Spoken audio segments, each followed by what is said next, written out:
That says we've created a new YouTube live stream at Epic Loot Exotics. Hey everybody, if you're tuning in, we're going to give it a couple minutes for some people to show up because this was completely unannounced. And we're also going to check on YouTube to make sure that we're actually streaming. We've made a couple of changes here. One of them is that we're using the Elgato Wavelink mic in here. So hopefully it sounds awesome. I'm going to say I don't want to... Oh yeah. It sounds good? Yeah. I it's turning you on from over there, hearing me again. Oh yeah. I don't want to have it too loud so they don't get any echo, but it definitely sounds a lot better than our past streams. You know, I just realized I have no idea where my phone is right now. I did everything else. I got everything set up. Oh, there's my phone. Boom. Yeah, it'd be good to tweet or post about it or something. Yep. Ron KD says chess pizza. Checkers sandwich. Boom. There you go. Checkers sandwich. You have been replied to. Hey, oi boy, what's up? Maybe it's some people I just like to say something random to see if you'll read it to make sure you're actually live and not... Right. Well, your test was successful and I responded with checkers sandwich. Beat that. I have to switch glasses to use my phone.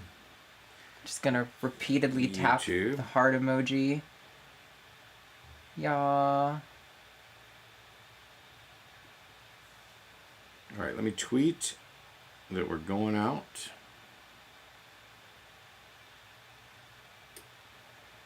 All right, so we're taking a nice slow startup, but we're going to do a bunch of stuff today. So sorry, I'm also off screen. Hello. You might want to pull out the other drawer, move the Chromebook over to the other drawer, and that way this drawer's not in the way of you there. I forget your thing is touchscreen, which if I ever like, it screws me up sometimes.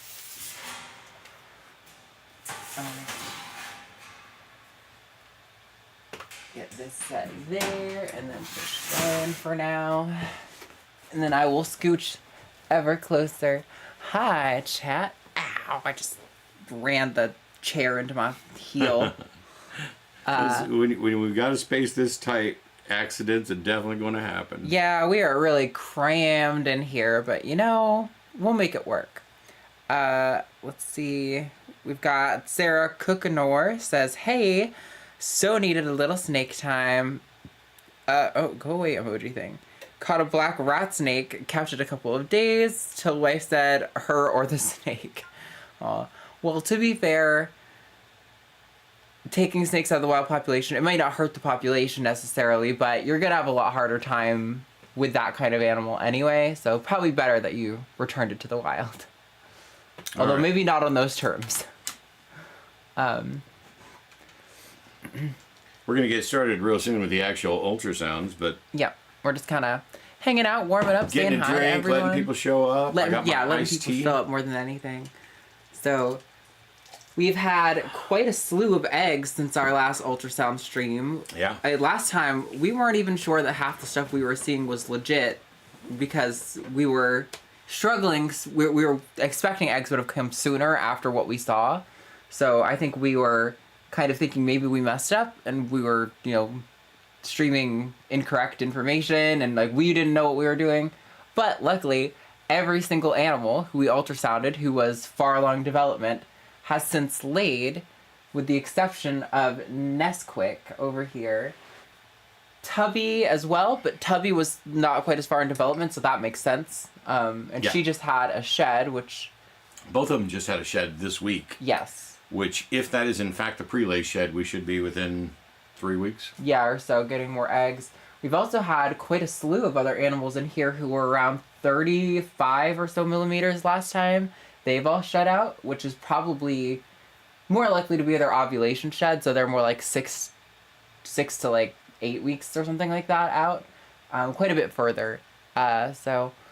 I'm wondering if maybe we pull that drawer out, move the ultrasound to the corner of that drawer so that it's on screen but closer so that they can see the ultrasound a little better? Yeah, we can do that. Let's just wait until after so I can sit on screen while we're getting all warmed up. But yeah, you know, we're doing the holiday stuff and we're not big holiday people. We don't celebrate a lot of the major holidays. or at least not the way most people do.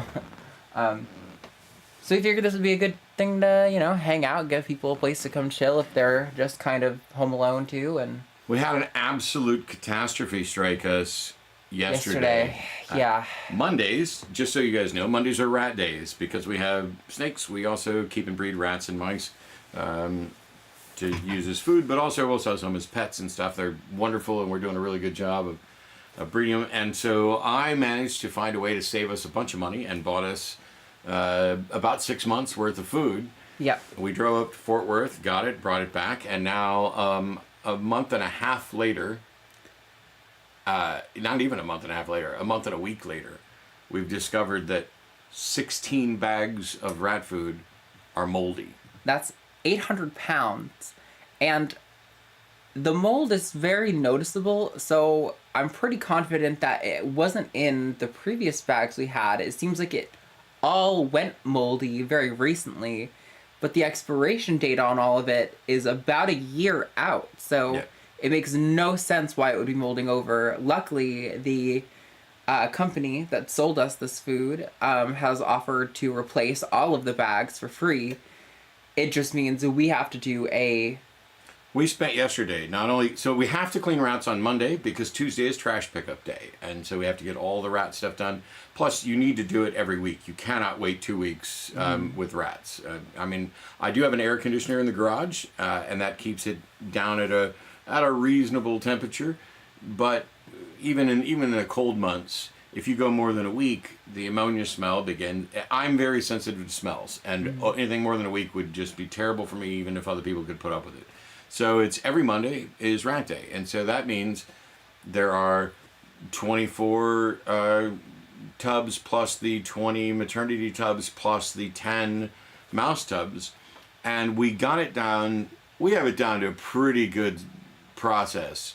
Yeah, I mean, on days where we don't have side things going on, like what happened yesterday, we can pretty efficiently clean all, there's 6 racks, including the mice, 7. Maternity, so 4 rat racks, breeding racks, 2 mice, and a maternity rack. We can do all of that in about 2 hours, give or take. 2 to 3. And one of the best things I ever bought, and I bought 2 of them now because I ruined the first one accidentally, is a pressure washer. And it makes the cleaning of the tubs so much easier. You don't have to get down, bend over, and scrub. Right. I line the tubs up against basically the front of my pickup truck so they're on an angle. And with a pressure washer, I wash them all out, then we spray them all down with chlorhexidine, and then we either let them sun dry in the heat as we're getting the next ones ready, or if we need them quicker, we can wipe them down. Right. So all that has to happen on every Monday. And yesterday's Monday, instead of it taking us 3 hours, we were done... by like 5, I think. 5 or 6, because we went to dinner and then we still had stuff to do afterwards. We started at like 11, so it was probably like 6 or 7 hours we were working. It was longer than that because when we found the moldy food, we then had to go through and cut open every other bag of food, take pictures of it, note how moldy it was. Some of them were not too moldy at all. They're just like little bits of it in there. And some of them it was, here's a big green mass. Yeah, it was disgusting. But, the problem with that is if you have any mold in a bag of food that's contained, you can't really, you can't select, I'm sure some pieces of food in there were good, but, how can I tell? I don't want to risk giving some foodborne illness to our rats because we tried to risk it to ration our food. So after doing, 6 hours of work, so what he's getting at is we had to carry all of these bags of food, open them to inspect them and take pictures to make sure we could get our refund, and then haul them all back to the truck. So we lugged over, never at a time, but over 800 pounds of rat food yesterday. And we're driving, because today is the 4th of July, Independence Day in the United States, we couldn't get it replaced today. And because that was the entirety of our rat food supply, we had to go out last night and spend a ridiculous, it wasn't a ton of money, but it was overpriced. Right. For the rat food at PetSmart to cover all of those rats. So we send probably like $25 per bag on 50-pound bags of Missouri. Yeah, it's 26 bags. No, granted, we're buying pallets, so you get huge discounts for massive amounts, right? But they were we got 4 2-pound bags of Missouri from PetSmart, and that was like $45. So we're basically paying. It was like 38. I think it's 38, but yeah. Sure, but it was like a bag and a half of the 50-pound stuff for 8 pounds of Missouri, which is ridiculous. It's definitely enough to ration out to get us through to tomorrow when we're going to come back with clean food, good food. But it's just really, you know, we're really glad that the company was very willing to replace the food, but it's just unfortunate. And tomorrow is the 5th. It's a busy day. I'm doing my show in the evening. Andrew Seidel's going to be the guest. We're going to talk about Supreme Court decisions, and that starts at 6. So we have to drive. We have to get up very early, drive the truck tomorrow morning to Fort Worth, because that's where I have to go to get the food. Mm-hmm. There's not a distribution center here in Austin, at least not that I'm aware of. I'm going to start looking around. But we're going to have to drive all of this up to Fort Worth, give them back all the food, sort through the paperwork, then load up 16 new bags of food, drive it all the way back down here to Austin, get at least one bag open and feed everybody, then hop in the shower so that I can go do tomorrow night's show. But I'm going to do it because it's important. Yeah, it's definitely important. I think I'm producing tomorrow, so, you know, we both have all of that to do. But this is what happens when you decide to run a business dependent on animals, is that it's just like running a farm. You know, we don't necessarily, not every day is ours. Sometimes shit happens and the animal's health and well-being demands your attention in the immediate. So this is just a nature of the business we're getting into, and we knew that. We've had several days like this. I mean, when we had the mite infestation, it was the same thing. Yep. It was an exhausting, like, a couple months, to be honest. But it was in particular a few days that were the heaviest labor load. But yeah, so we're, I think we got started. Let's update on chat, and then we can get rolling. You can hang out with some of our I'm going to cuties. pull out a hog nose because we don't ultrasound our hog noses. What's that? Is that a... So, the Chess Pizza guy responded with barrel of sausage monkeys. So, you know. I don't know what the hell this is. That's some poop. Okay. I've been working girl. the most. Oh, she's so pretty. This is our best hog nose. She, well, in terms of handling, she's an absolute gem. She loves, like, she almost seems like she wants to come out half the time. She's a real cutie, though. She is an albino superconda female. Basically means she's patternless. She won't be breed ready for another 1.5 to 2 years, maybe a little longer. We'll see. And so that makes her a little patternless.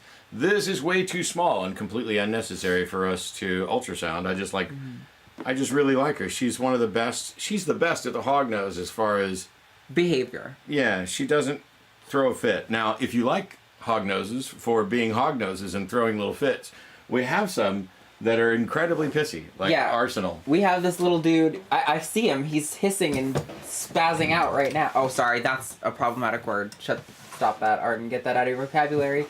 Yeah, look at him. He's poking his head up. He last night we came in to do some work in the big rack here. Come here. And he I could see him in his container flailing all around, getting all mad. He is a normal Western hognose, but he's red phase, which just means that not a genetically reproducible trait, but just redder than normal. And I love his belly. I mean, his belly. Yeah. It just hog bellies. Really cool looking. The non-albino hog bellies are often like that, and I think it's one of the things that makes them really cool. Hognose snakes are rear fang venomous, but they're not harmful to human beings. If you're a lizard, you're pretty much screwed. And they love to play dead. They love to flatten out their necks like a cobra. They love to hiss and do bluff strikes. They are the drama queens of the snake world, and I just think they're awesome. Yeah, they love to hiss, and like they don't even necessarily always bluff strike at you. They sometimes just kind of just flail in the air. But so in chat we got a little bit of sorry, wow, replacement for all the orders pretty fair. Buy from those willing to back up their products. Yeah, absolutely. Yeah. I mean, and this is a good company, I think. I think we just got Yeah. unlucky because we had bought a big amount from them before and it lasted just fine for us. Yeah. It's just a fluke, and what it is probably, there's a bad lot or a pallet. It was all one pallet, so something about that one when it was packaged or whatever is a problem. Yeah, Sarah Cookinor says, sounds like maybe it was not supposed to get wet, but did at distribution. Could be Spice Runner of Spice. Animal husbandry is not for the faint of heart. Absolutely. When you have as many animals as we do, even if we're talking like a 1% super rare chance of like death or injury or whatever, when you have as many animals as we do, it's not uncommon to run into super rare 1% health things that happen to your animals.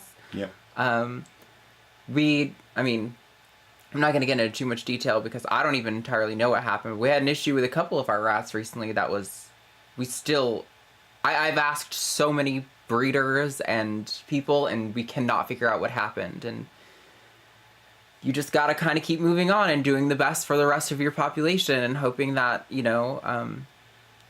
as you breed for better traits, like their health will improve as well and their behavior and things like that. So you want to show off the two that we just took out of quarantine before we start ultrasounding? So we have two new boys, which we're hoping to start breeding with next year. The first one we named Bozo, and he is a banana blade clown. He looks great. He's got a lot of like almost orange tones down his dorsal. Like you can see kind of like along, I'm not sure if that part is facing the camera. You can see it on his neck and stuff too. There's a lot of oranges, and when he was younger, I think this pattern was a lot more clearly defined because this is just something that happens with ball pythons. They fade out. He's really tense. Yeah, I mean, that makes sense. And really needs to eat soon. He's new to the collection, so it's normal for them to not eat or to be very tense when they're new. They're not quite used to our handling methods yet, and he's just finished quarantine and is in here with all the rest of them now. But he looks great. He's moving around and he's curious. He's flicking his tongue a lot, which we love to see. We have Ronald, our other male clown, which Ronald is lesser clown, so a butter clown, but he's not big enough to breed. And we have one pastel clown female that's ready to breed, and we have another just regular clown female which we're picking up tomorrow, that is also breeder ready. So when they start developing follicles, we'll pair them with Bozo. Now this is Einstein, a champagne cinnamon, and he has this great ringer on his tail. There's some interesting allelic combinations that can be made from basically the black-eyed leucistic category, in the including 8-ball, right? Isn't cinnamon 8-ball? Champagne's in spider. Cinnamon is, yes, in 8-ball. Yeah. Sorry, not black-eyed. That one we're getting to later. But you can super cinnamon champagne is a gray matter. Mm-hmm. And people have warned us, don't try doing it. It's heartbreaking to try and breed them, and there's various problems and whatever else. But I've got a super cinnamon hidden gene Woma Mojave girl up there, Cindy, who we're going to ultrasound in a little bit. Most likely to bite us today, actually. Yeah. But I kind of doubt it. She tends to be, like most snakes, she's caged, well, not most snakes. She tends to be cage defensive, which is common in snakes, and doesn't tend to hold up once you get them out and moving around and they realize you're not a predator and there's no risk and they're not getting fed. Like, they're able to usually understand that there's no risk of danger to them. Awesome. So right. If we'll move the ultrasound up to that corner. Yeah, let's move this chair back so it's a little bit out of the way. Yeah, and you'll be able to ultrasound from over there too if you want to do some. Okay. We're going to start with Laverne. And actually, I guess I'll have you pull up on the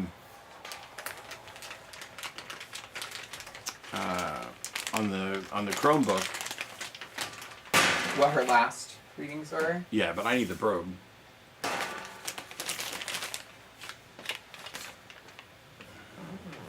Okay, let's see. Laverne Laverne. is a lavender albino pinstripe girl, who is, I think, our heaviest girl. Yes, she's definitely our heaviest girl. So her last reading when we did ultrasounds were her follicles were at 34 millimeters, which is about at the point where you're going to then ovulate. So probably her next shed will be her ovulation shed. And then, like we had said before, it's like, I always forget the exact distance. I know it's about 3 weeks from pre-lay to lay, but maybe it's like 6 to 9 or something from ovulation to lay. I'm wondering if there's a better way to set everything up. Like if I move this to here, and then if we move the camera so that it's getting this, and I just come over here and sit in front of the hog noses. Sure. Well, I'll be blocking that drawer, so I can't quite do it. Sorry for the rattling sounds, y'all. We're moving the mic and all these stands and stuff, so... Kate, you wanna try to scooch in? Probably should have moved this chair in before we did all this, because that one's the mobile chair, but... Well, I don't know that I can actually move the chair and do what I want to do, because it's going to block these tubs. Oh, yeah, yep. And these are the tubs we're getting from. So, welcome to, look at this, we're chopping off my head. That's fine, nobody needs to see my head at all. Look, we don't have a nice big facility. We're doing all of this stuff from within our home, so we have very limited space. We do the most that we can with the space that we have. I know what I need. I need the little triangular Mexican chair that's got the Pyramid of the Sun thing on it. Yes. I think that is in the guest room. It may be. Photos. In the photo. So while we're doing this last prep, I just want to make sure that we can get the camera where you guys can at least see a little bit about what's going on in the ultrasound. So what else is going on in chat? Long time no see. Glad to see the snakes. Hey, Kyle. Start with Laverne. Where's Shirley? Shirley is an isopod. All right. Shirley the isopod? There's an isopod chest downstairs in the garage that has Laverne and Shirley, remember? Oh, right. This is a different Laverne. All right, so I'm going to turn this so that I can see it, because I definitely need to see it.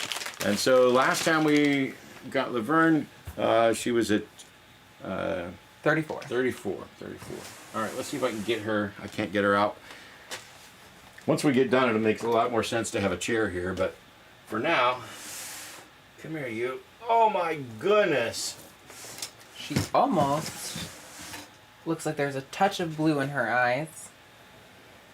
She's huge. That was from far away, so I could very much be wrong, but can you just inspect? Okay, no, not quite. Right,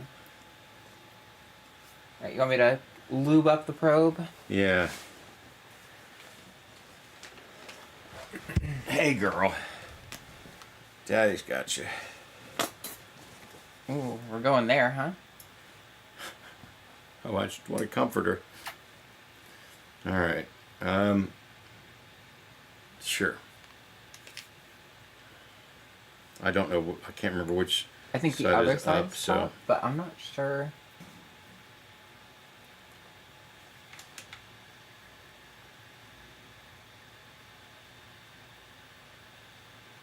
Pretty sure that's an egg. Yeah, that kind of looks like an egg to me too. So, one thing is, yeah, that is absolutely a like 45 millimeter egg or something. Yeah. But I don't know if she's done her ovulation shed yet, even so. Please stop wrapping around this. It may be just a large follicle. Because we did the same thing with Mocha, where we thought it was an egg much sooner than it was, and then we were frustrated when...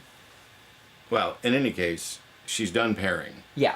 And she is incredibly heavy, and I suspect that she'll lay in about 2 months.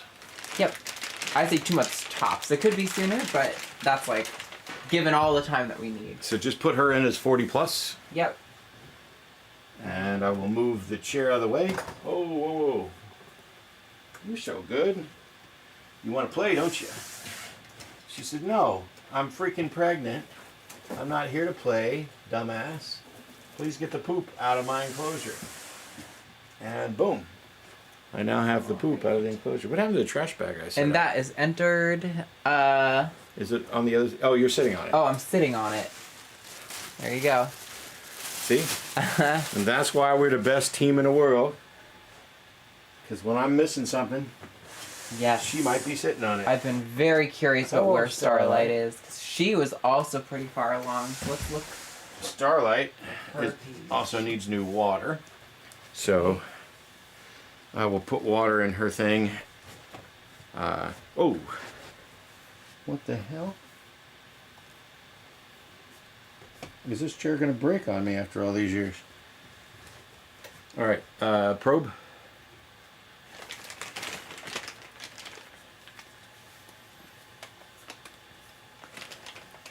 So you start about halfway down the body is where you're going to find the gallbladder.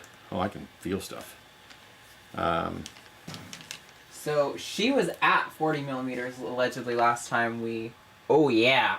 Oh yeah. Those are Awesome. solid looking eggs. Awesome. You can mark her 40 plus. We don't have to mess with her anymore. I don't know if you guys can see that on the ultrasound. One of these days we'll find a slightly better camera setup so you can see the ultrasound, but the width of that screen area is just at 40 millimeters. I almost wonder, it's got a VGA output. I wonder if we could find a way to screen capture. If we had like a VGA to HDMI adapter. But okay, let's post activity. So let's. Follicle development. This is Starlight. She's a super pastel. And who did we pair her with? I believe Biden. No. You should be able to see on her Yeah, thing. I will find out in just a minute. I gotta write the notes. All right, she has new water.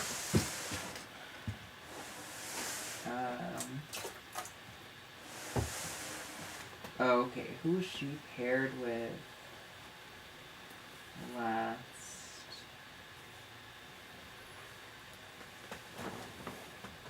It usually pops up on this page, I thought, but maybe not. I guess I should go to breeding plan. It'll be under activities with pairings. I looked and it wasn't there.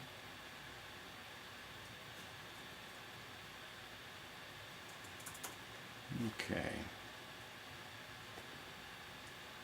Well, okay, hold on. Starlight. Breeding data, maybe. No? I have refused food, follicle development, weight, refused food, follicle development, feeding. Pairing, but to who? It says right there next to pairing. In this case, it doesn't. Which is weird, because that's what I've seen in everyone else, but look, pairing, nothing. We'll edit it.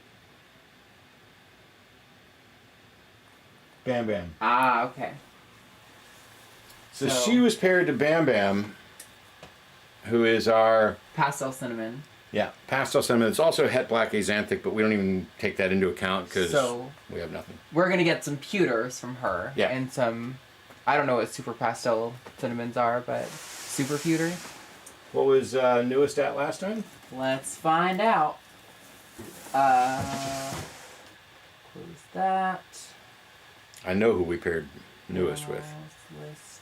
She was with Biden, right? Yeah, because newest is a pastel who is het for lavender albino, and so we absolutely paired her with our blackhead lavender albino male. So we didn't see any follicles last time we ultrasounded her, so... She also feels kind of small.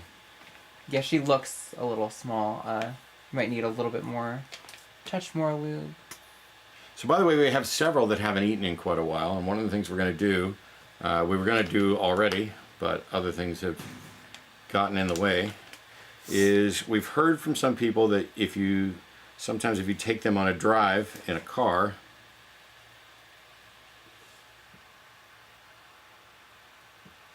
Is that gallbladder? Yep, that's gallbladder.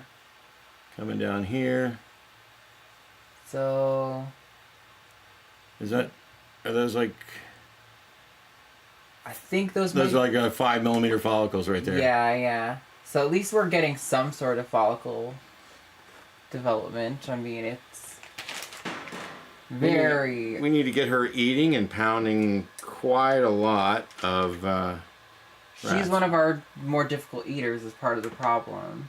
So she hasn't been eating, and we're not going to be pairing her for a while because there's no sense when she's got like 5mm follicles. This is one of the best reasons to have an ultrasound, because I've got males that will go off food when they're breeding, and so if we're just breeding them because we think it's breeding season, then the males can go off food. Wow, she's really head shy jumpy right now. She's always kind of been a little head shy, so it's not abnormal for her, but she's also got some stuck shed. She might need a little bit of a soak. She's relaxing a bit though. But yeah, pastel het lavender albino female. Not we have to keep an eye on her, because while we see follicles with her for the first time, and they're what? They were 5 5mm follicles.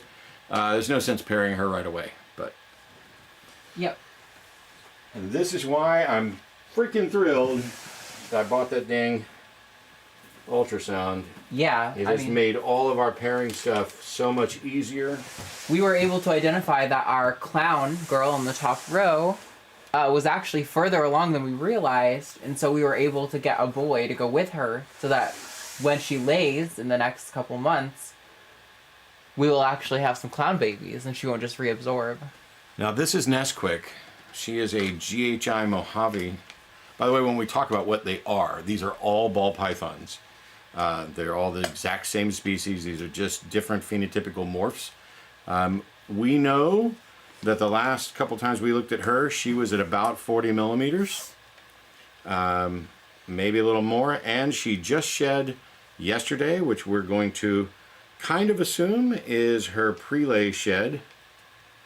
And bang, right off the bat, that is a 40mm plus. Yeah. And oh. so is that. Yeah, so these are eggs that can be laid any day.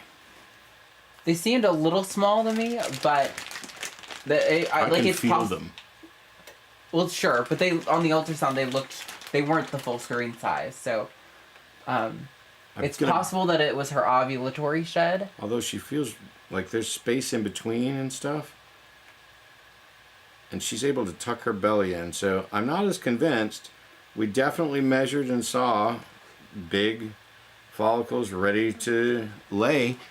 So she's the one that's been the most confusing for us. Well, if this current reading was right, and those are actually more like 35 to 38mm follicles, although we had 3 entries of 40 since April. So it's possible she's reabsorbed. It's possible she's just about to lay. I'm not entirely sure, to be honest. This is the girl that everybody oohs and ahs over. This is Ariana. She is a high white pewter pied. Pewter being pastel cinnamon. Just got fucking lube squirted out my face. It's the wrong show. Okay. It's never the wrong show for that. Let's say right there. It's definitely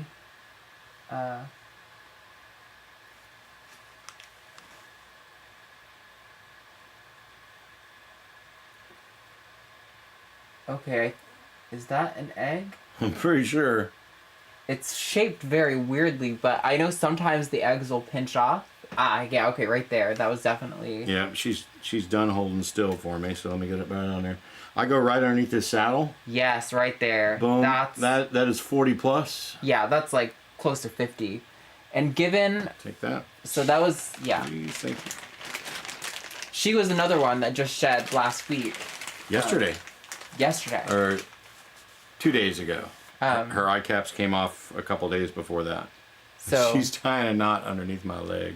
Hopefully, that means she's going to lay soon. She was paired with our banana het pied het lavender. Right. So she could lay some banana pieds, some Pewterpides. Yeah, some pewterpides, some het dreamsicles. Banana pewter thing. That's a nice thing. For those people who don't know, Rare Genetics Incorporated now has shed testing to test for a number of different genetic morphs. Lavender, albino, and piebald, the components of dreamsicle, which we have a lot of dreamsicle stuff here, are on the list. But they also just announced that their sunset test is ready to go. And we have a boy that we bought who is het sunset.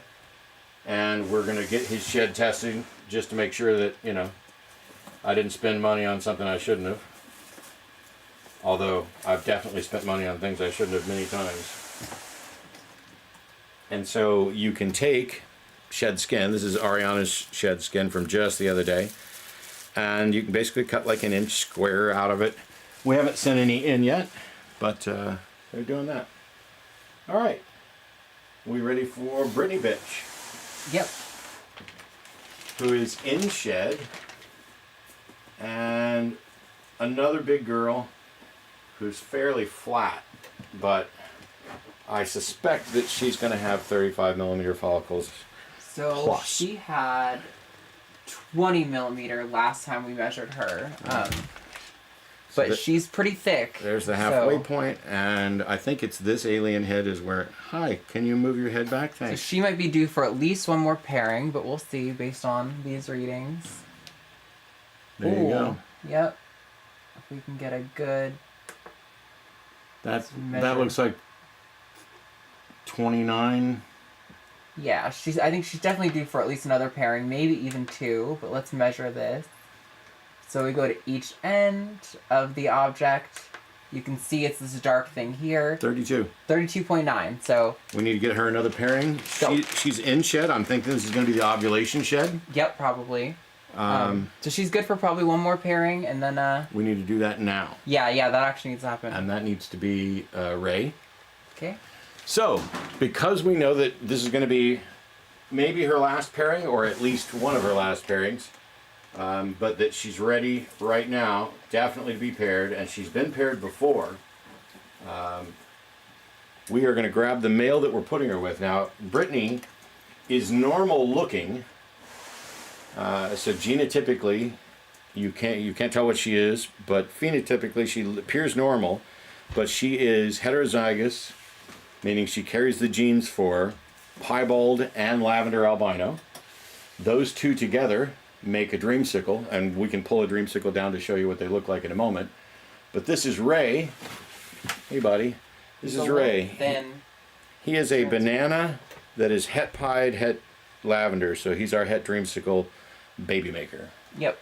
And him and we actually got him and Brittany as a part of a breeding duo. So they have actually mated for several seasons before we got them from Tom Harbin, who, if you know anything about colubrids and breeding stuff, breeding snakes in the hobby, you've probably heard Tom Harbin's name. He is one of the most well-known breeders in the hobby right now. Tom's a vet in Georgia who's done a lot with breeding, big name, has been at the reptile shows, and also just a genuinely wonderful guy. I love talking to him, and he flat out called me out on my bullshit at one moment during a thing, and I was like, yeah, I absolutely deserve that. I like, if I'm like actually in the wrong at something that would have irritated me,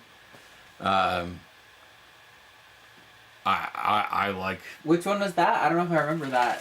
He was talking to somebody else, and we were in a hurry. Oh, yeah. And he was like, fucking wait. And I was like, hey, I don't mean to interrupt. And he goes, but you did. Right. Or something like that. And I was like, yeah, that's absolutely the truth. Let me get a quick drink of my tea. Yeah. But he's just a wonderful guy.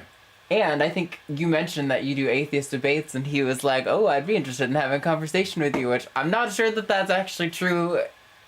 I think maybe a private conversation would go well. So the next snake in this rack right here is Pebbles. We don't need to ultrasound her because we know her follicle development is at 0 because she laid 12 eggs for us like last week. Yep. So we've got Shadow and Cindy here. Hey, Shadow. Or Shadow and Cindy. Hello. Shadow and Polly. Wow, Shadow just feels heavier every time I pick her up. Shadow is a cinnamon morph, and basically you get darker browns, some reddishness. If you look at the head, it's like the eye stripes on the side of on the side of her head are almost gone. That's how dark she is. I also, for me, 8-ball stuff is made really obvious by, if you look at her, these are normally called alien heads. They'll often start floating with 8-ball stuff, especially black pastel, but you see it in cinnamon too. And they become more of keyholes rather than like 2-eye alien heads. There's like a single hole in the middle. So that's like really indicative of all the 8-ball complex stuff. We got Jelly is what the jelly is, all right? We're getting what there. you get. Here we go. No, you Can I don't hit get another it one? steady. No. Oh wait. I think that's gallbladder, but I don't have her last readings up. I don't think she had much of anything. No, me No, neither. there you go. I got it, honey. I got it. There's 2 right there. Yep, those are good looking. Those look like 10 maybe. Now that it's frozen, I'm going to take a second to pull up her file. Yeah, no worries. We did read 12 millimeters last time, so she's Okay. like kind of good for pairings, but those look like they're maybe about 15, or a little less than 15, I would say. Ooh. Oh, I hit the unfreeze button instead of the set button. Okay. It's the worst part of this ultrasound. Now, Okay. Those look a little smaller. We didn't get quite as clear. I need you to take this. I need you to take this. So, nothing about this ultrasound. So, it is kind of intuitive, but the buttons are not intuitive at all. Your left click is just the word set on this machine. Measure from like there to there. So it says 13. 13. She was 12 last time. So not really building. She has eaten a couple times. There's no real need to pair her right away. I will say, I think the second reading was not as good as the first one. She was still for the first one. The second one, she was moving around a lot. So I would trust the first reading of more closer to 15 more than this, but... That was 2 that you were counting as 15. That wasn't 1 egg. I don't think that's what I saw, but okay. Because what I see there is bigger than what we saw in the one that you wiped. Oh, I don't think so. Oh my God, what the hell is going on? You're getting text messages, I think. Yeah, I'm getting message after message after message. Just right in the middle of our stream. Must Well, be important. I don't think the world knows we're streaming, so... We're streaming to the world. If the world doesn't know we're streaming, that's the world's freaking problem. Let's see who's messaging and how important it is. As I get ultrasound jelly on my thing. What do we got? Hey, it's my brother. Wow. I'm gonna tell Brad every time you text him, you go, ugh, who is texting me right now? I'm so bothered. What's chat doing? Can't see, but I can read it on my phone. Hey, we've got What the Beck, what's up? And Gigi, they never bite you? I've gotten bit once by one of our ball pythons, but I get bit by my cat every fucking day. Every single day of my life, my cat bites and scratches me, usually out of play, you know, it's not like she's malicious, but whenever people are like, did they bite you? I always think that's kind of a silly question because, well, sure, you can be nervous about them biting you. I still get nervous about it sometimes. I am far more concerned with the bites of my cat than these snakes. An interesting fact, snakes have a property in their saliva that when they bite you, you actually bleed out all the bacteria. It says somebody rang a doorbell. So the wounds heal very cleanly. Okay. All right. I'm going to... Wow, I have to go down and find out what's going on at the doorbell because it may be a prescription. Although I don't know why anybody would be delivering anything on the 4th of freaking July. Probably a neighbor just wanted to see what we're up to or something. I say, is it ultrasound dependence? Yes, it is ultrasound dependence. But yeah, here, let me come actually sit on camera for this. So you don't just have the voice of God talking to you. That's it. I'm God now, basically.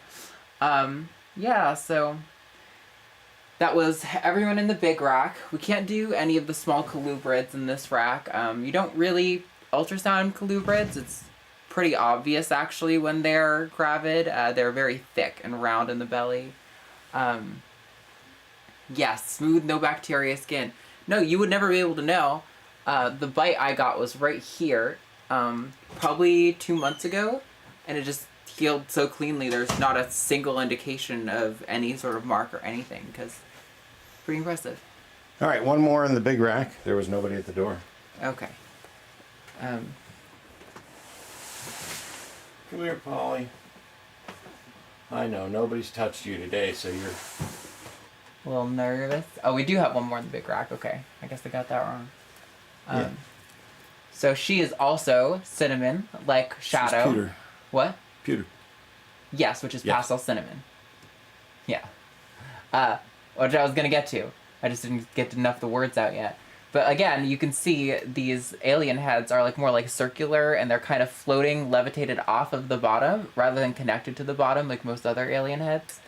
So you could really tell that cinnamon gene is present. You can also see that she's pastel because there's a general, like, improved lightness to her. And whereas Shadow's head is just completely dark, here at least you can see some coloration of the stripes along there. Right. And so if I was to go halfway down the body plus there, I'm going to say it's this weird looking head is right where I should be I think that's probably about sticking right. the probe. Maybe that's a gallbladder? That seems a little... Can't quite tell. What's that? Oh. What the hell's going on? I think she's just, not lying as flat as she could, possibly. Hi, Mama. She's being a little wily. Okay, I need to hang on to that. That's too low, You want some more lube on here? I guess, but less on the side and more on the... Well, I know, it's sliding. I'm not knocking it. I'm just saying... All right, so that... Also, we seem to have turned this where I can't see it.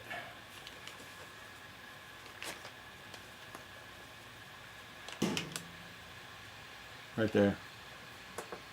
that looks great. Nailed it. I can't see exactly how much is coming through on stream. You can see this circular thing here, right? Based on the location of her body and both the shape and the coloration of that circle, we can tell that's very clearly a follicle. And that's about probably 15 Yep. for that one. So let me actually hit the right button so I don't lose such a good picture. And I click on each side of it. 17 millimeters. Nice. Awesome. Good job, Polly. We should do a pairing. Polly's been paired with... Bam Bam, right? Is it Bam Bam? Does it say on the pairings? Let's see. Infused food, weight development, infused food, cleaned, feeding.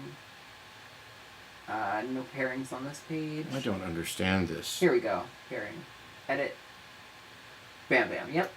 But I don't know why it's not showing up, because it always showed up before. What page are you looking at? Well, I lost it now. I was on the activities page. I'm on Polly's thing. I'm on activities. Okay. And when does it show the last pairing?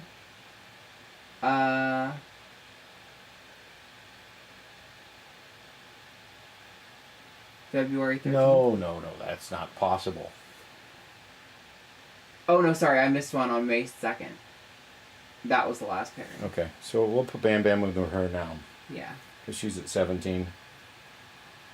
Let me put that in before we get Bam Bam. You can get her all set up back in her enclosure and I'll get you I was trying to, but I didn't know where you were setting it. If I knew you were just setting it down there, I would have just set it down. Yeah, Okay. wherever it can go. Come here, girl. You're so sweet. You get to go back in your tub. clean any goop later. No, you don't need to get out of your tub. You need to get further back in your tub. The last measurement was 14, so she's developing right along where she should be. Yeah.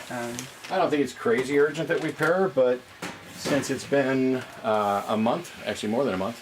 Well, one thing was clear from, I think this, like, the difference between Blossom's clutch and the clutch of some of the other snakes we've had was that when we took more time to do more intentional pairings, we got a better yield from the clutch. Yeah. So, this is Bam Bam. We got him when we got Pebbles, which is how he got his name. He's named just based on the girl's name. he is visually, he has the exact same genes that Polly has. Exactly. But you can tell he looks a little brighter and a little bit more saturated in his colors, and that's just because he's a younger snake. Ball pythons in general are going to be more vibrant and more saturated when they're younger, and they kind of dull out in color as they get older. He has some great yellow blushing along the bottom there. He's not yellow belly, and that's not quite exactly what we expect to see from yellow belly. But he was sketchy for a while on eating. He's really pretty. His pattern's great. He's been eating really good lately. Yeah, last few months he's been taking every single offering. And so, hey buddy, we're going to let you go have some sex. Here you go. One thing I haven't entered is any pairings since we've done it, but maybe we can do all those after. Do you want his tag? Yeah, I'll take his tag and Race tag. Ray went in with Brittany bitch, right? Yeah. Okay, so that's everyone in the big rock done. Might as well, let's put those two pairings in now, because we're going to have to adjust the layout of the room to do the pairings there. Where do I don't think I've entered any pairings yet, so I need to, it's just activities? Yeah. So you click on activity. Who are you on right now? I'm on Polly. Okay, so in the more activities, pairing. Yep. Pairing. And it should be Automatically selected Bam Bam Bam. Bam. And then boom, submit. And you can do the same thing with Brittany and Ray. Okay. One nice thing about, we use Husbandry Pro to track all of the aspects of our snakes. So when they shed, we mark that. Although, I think you also should mark sheds for Tubby, Ariana, and Nesquik, because I'm not sure any of those three got marked. Okay, I will do that. Let me move back over onto You're my... going to have to remind me exactly who to do after I do this, because I can only have one thing in my brain at a time. That's okay. I can have two, but no more. Nuts. Okay, that is submitted. So I did the pairings. What are the, So Ariana is one of them. If you go to quick activities, you you can select Tubby, Ariana, and Nesquik and put them all in as sheds. Tubby, Ariana, and Nesquik, and then mark them as shed. I'm hoping the audio quality is much better today. We've got a Wave 3 set up in here, so we're not just using the camera audio. It should sound almost as good as, well, not quite as good as when we're in the production studio, but I've been really happy with the Wave 3. Let me check chat real quick. Okay, that stuff is all marked. Seems like the FPS is maxed out at around 480. On what? The stream? I have no idea. Oh, you say pixels. First of all, that's not FPS. Yeah, I was like, that should mean we have like insanely high FPS. You mean resolution. The resolution is locked at 480p. You're saying the video is at 400... 480p is not... You meant pixels. Is that true for anybody else? That seems like it's a setting on your end. Mine is set to 720 auto, and it looks fine. Yeah, we're checking the stream at 720. That's a problem on your end, Gigi.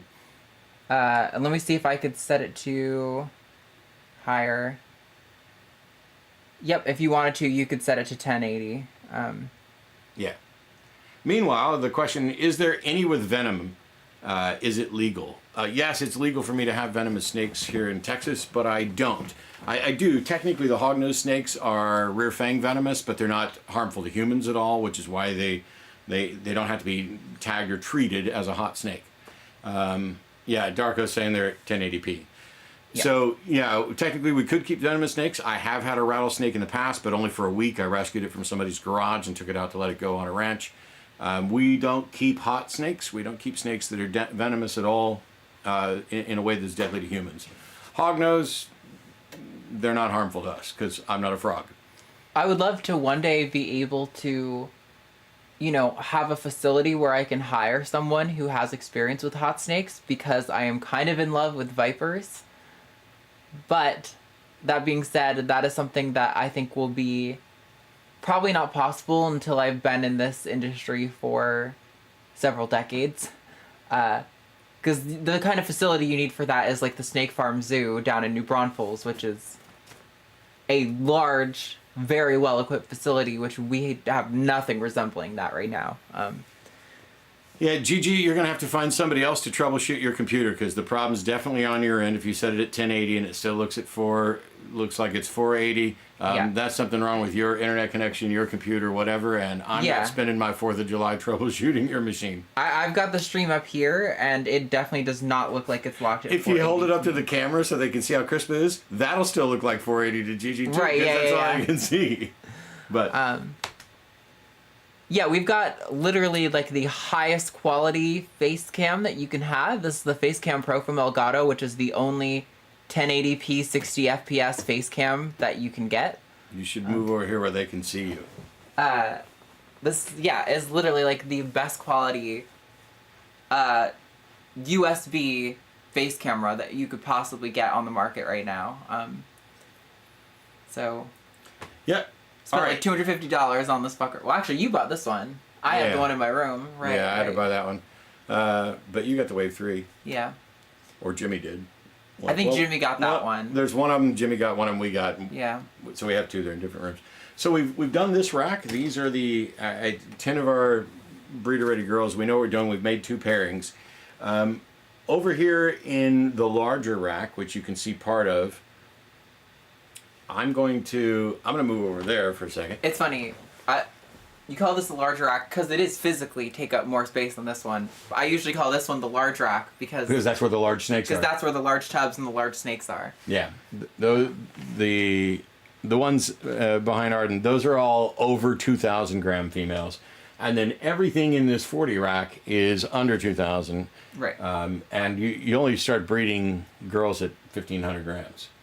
Although we did do one at 14 because she was 2.5 years old. And yeah, I mean, it seems silly to have a rack where you could only breed them for 500 grams of their life, but actually...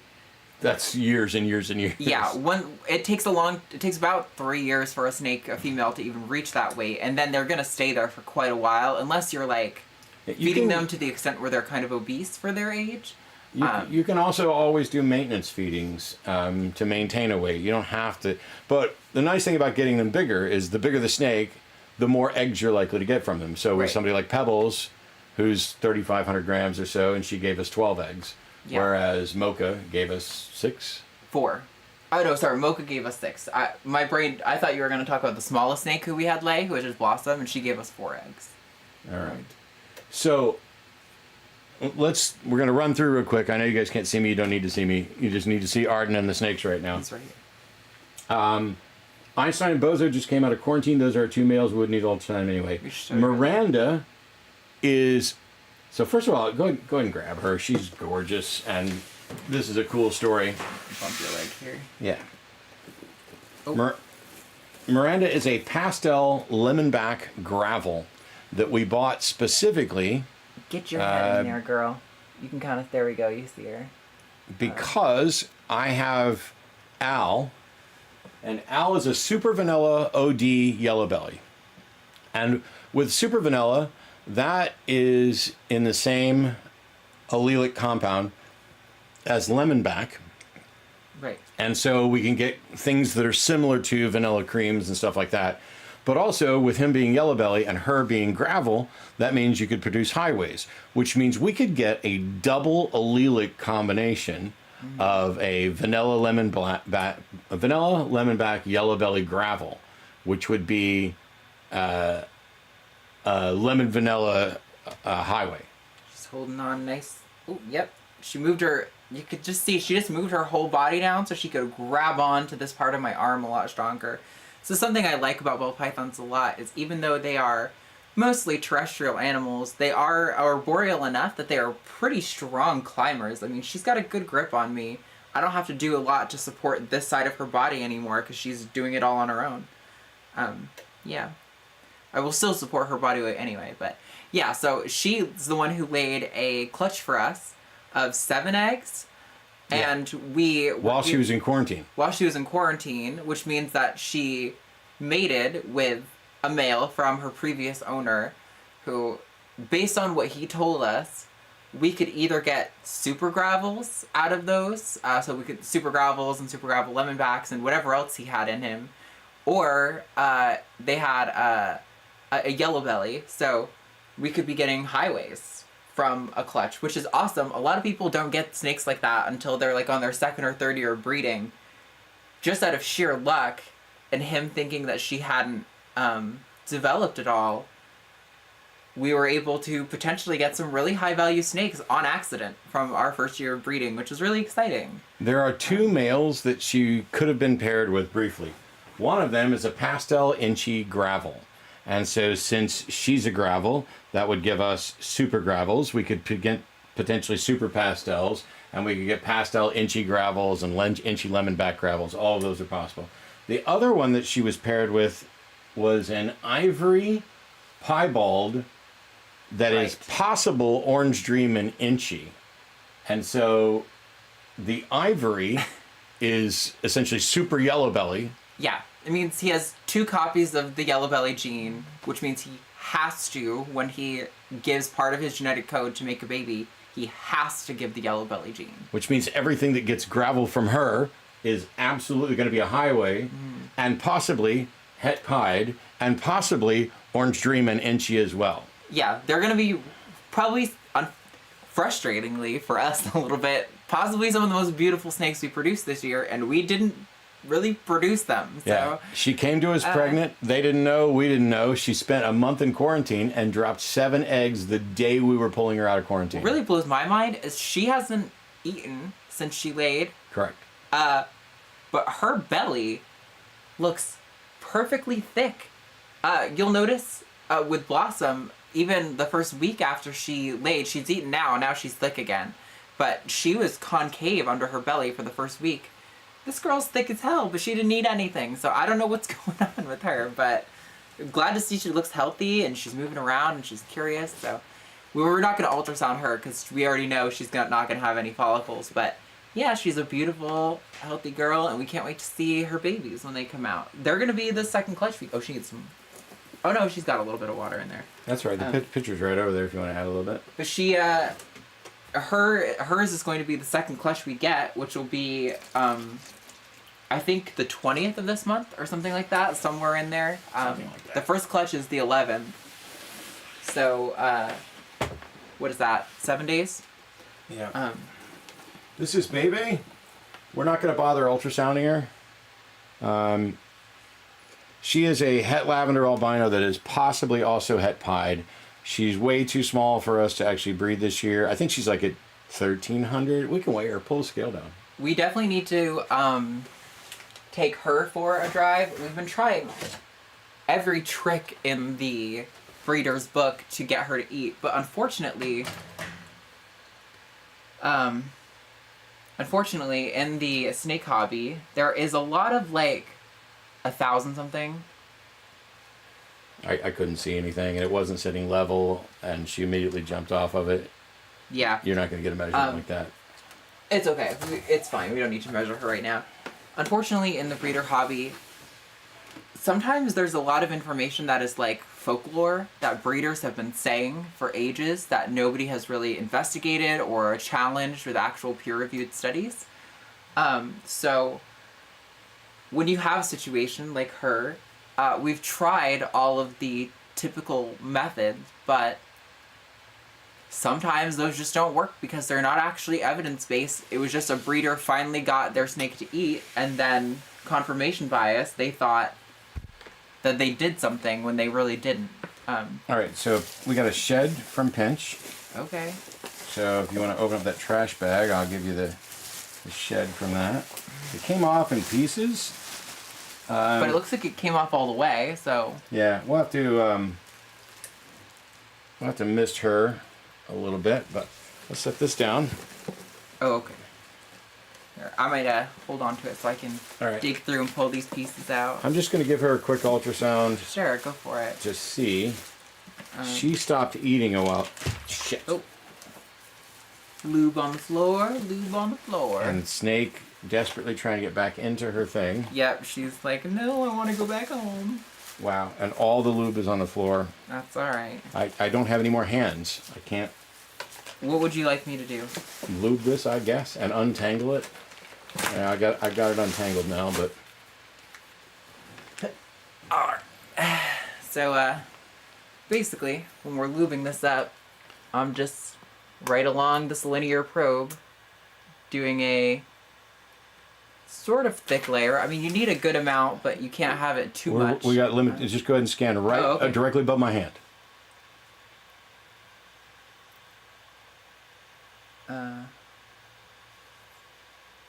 Okay, that's too close to the tail. You need to come back up this way.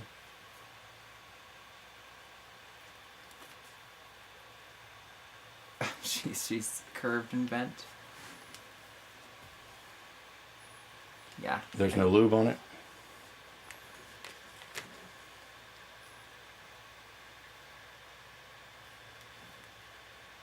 Okay.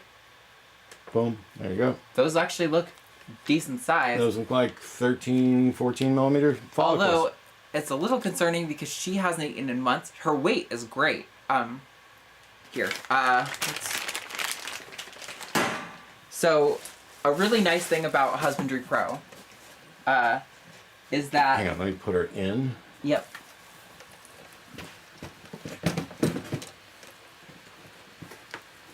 Can't tell if it's on the actual rack.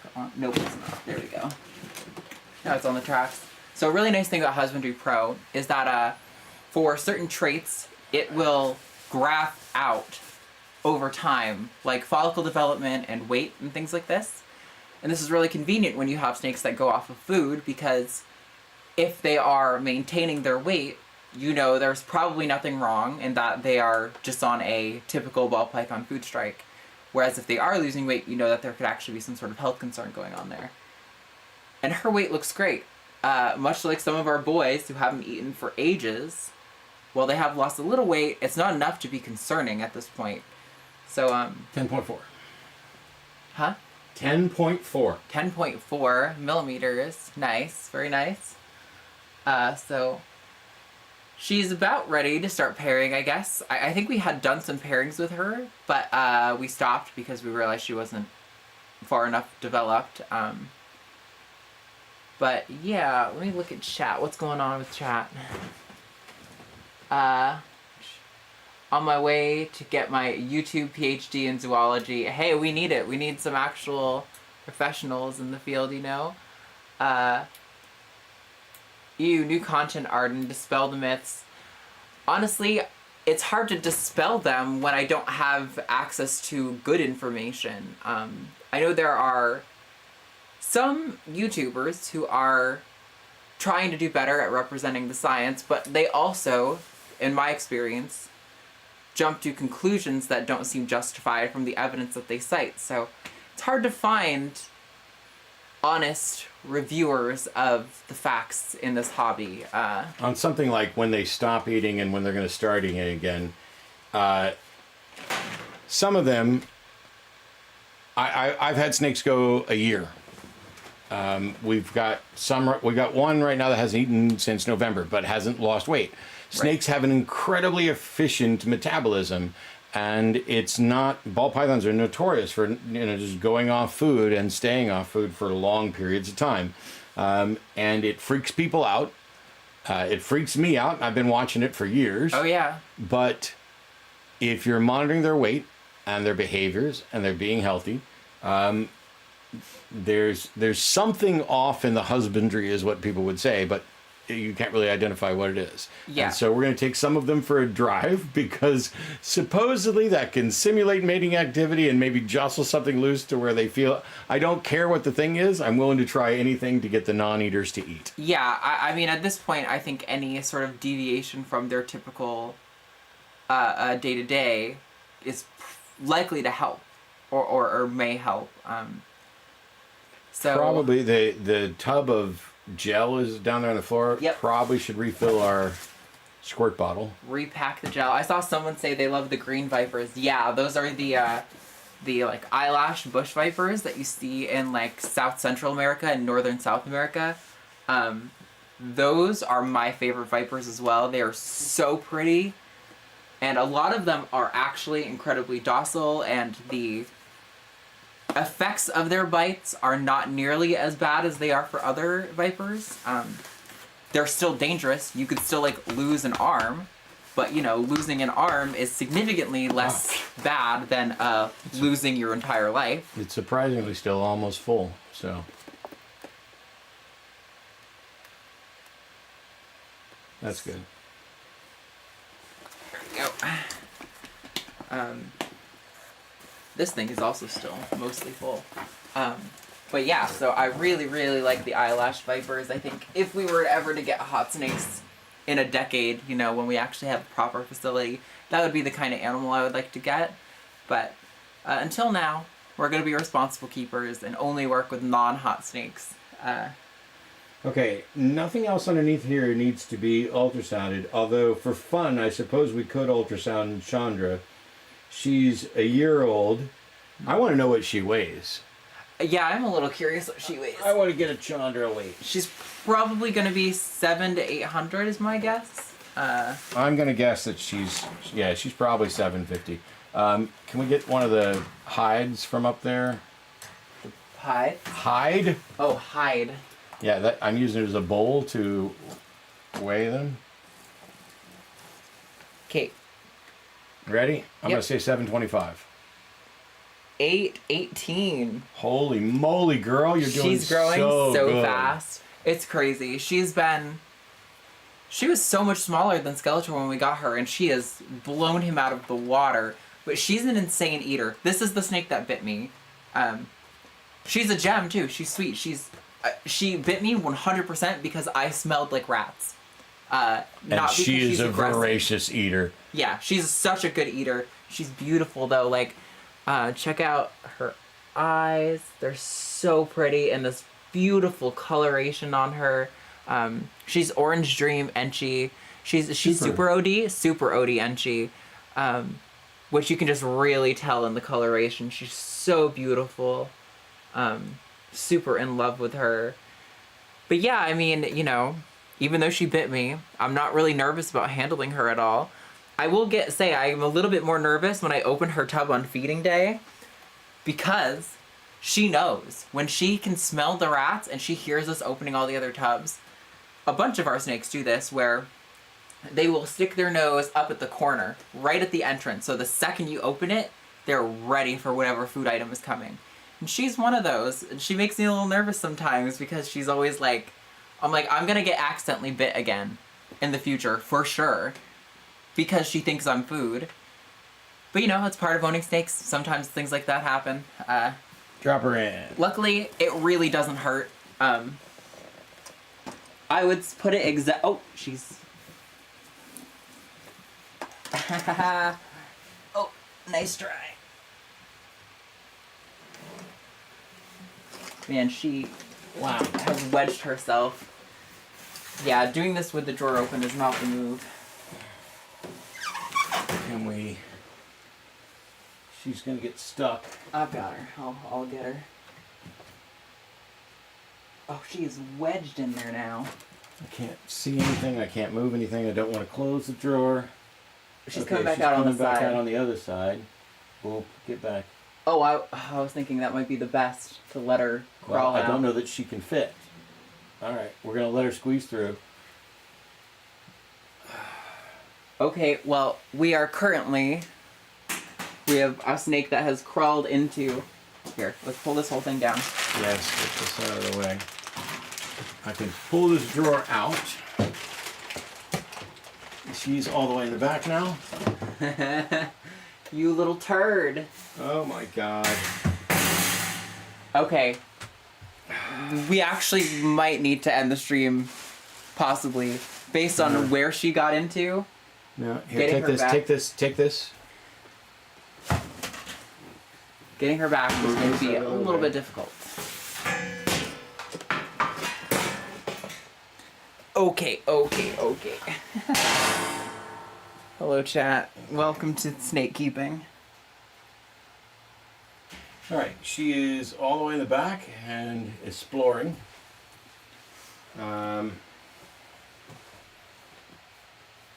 Yep, I see her little head poked out the back. Okay, well, here, Bam Bam's tub's empty.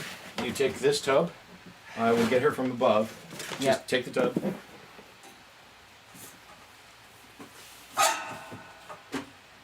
Come here.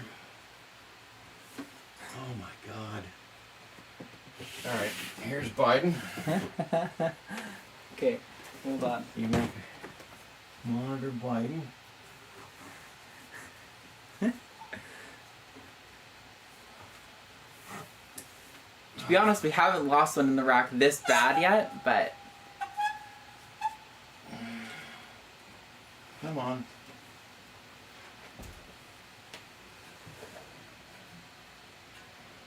Oh, she is so woven up in there.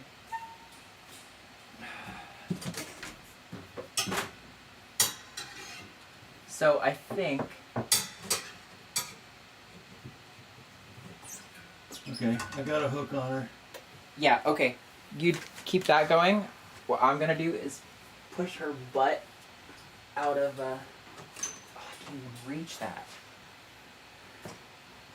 I don't know what to use.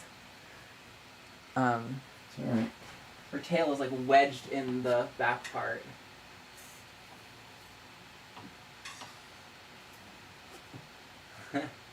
I don't know what to do. There's nothing to do, just a second. Well, this is entertaining for y'all, I guess. Yakety sacks. Roast stuffed noodle.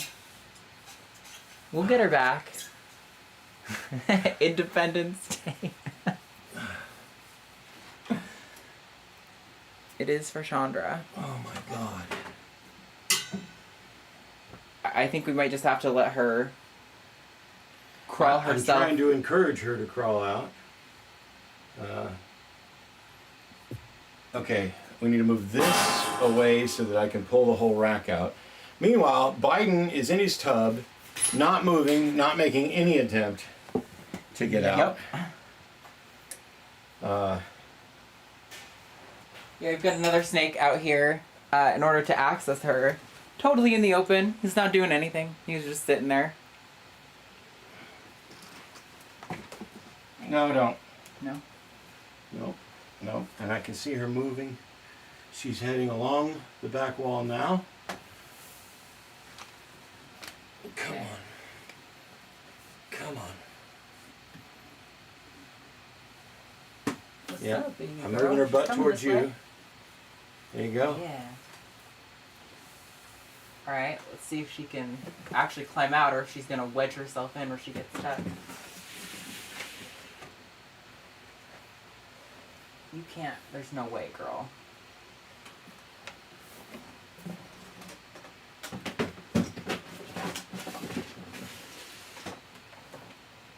She's got to be like 90% out now. Almost. It's very narrow. I honestly don't know how she's fitting. And she's slowly wedging herself out. They can fit places that you wouldn't think they could. For sure. But I just don't want to pull her and hurt her. I want her to kind of do her thing. Alright, let me move Mocha out. Then you can get an arm in there. Just tickle her tail.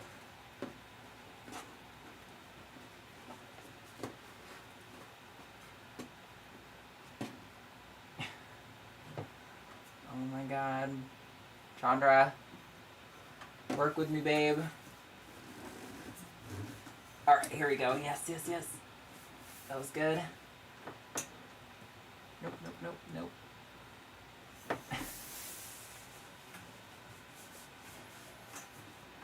There we go. She's almost worked through.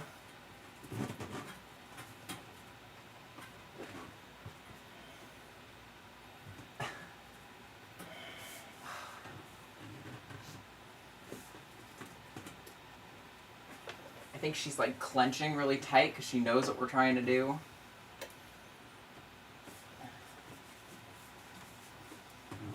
There we go. Yes. Almost got her. Okay, she's free. Now you just got to untangle her from the cords. Yep. Without that becoming a thing.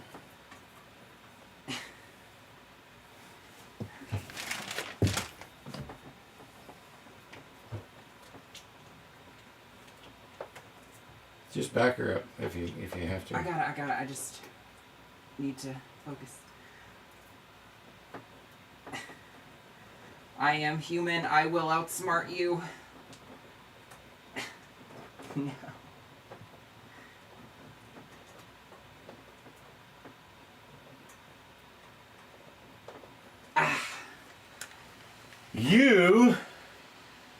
You are on my shit list while Mocha is being here nice and perfect. So You put Biden back? Yeah. Okay. yeah, I got everybody back. Now that you've had your little adventure, we'll go ahead and put her tub back in. Okay. Jesus. Chandra you're right, chat. It was Independence Day. She was like, you know what? Fuck y'all. I want a little taste of freedom on Independence Day. And to be honest, I get it. Now I need the drawers, the shelves. So I can put the shelves back. Now we gotta put the rack back together. All right. One shelf. So that's the first time that's happened, and it's the last time because there won't be any more pulling from the row directly below the shelves in the future. Yeah. Whew. All right. What a workout. Okay. I'm extra sweaty right now. Yeah, I know. Want to see how chat's doing after that? What are we talking about? Good rescue, Arden. Yes, all the thoughts and prayers worked. Murica, Naughty Noodle. Okay. Yay, the snake is free. Where's Chandra's tag? I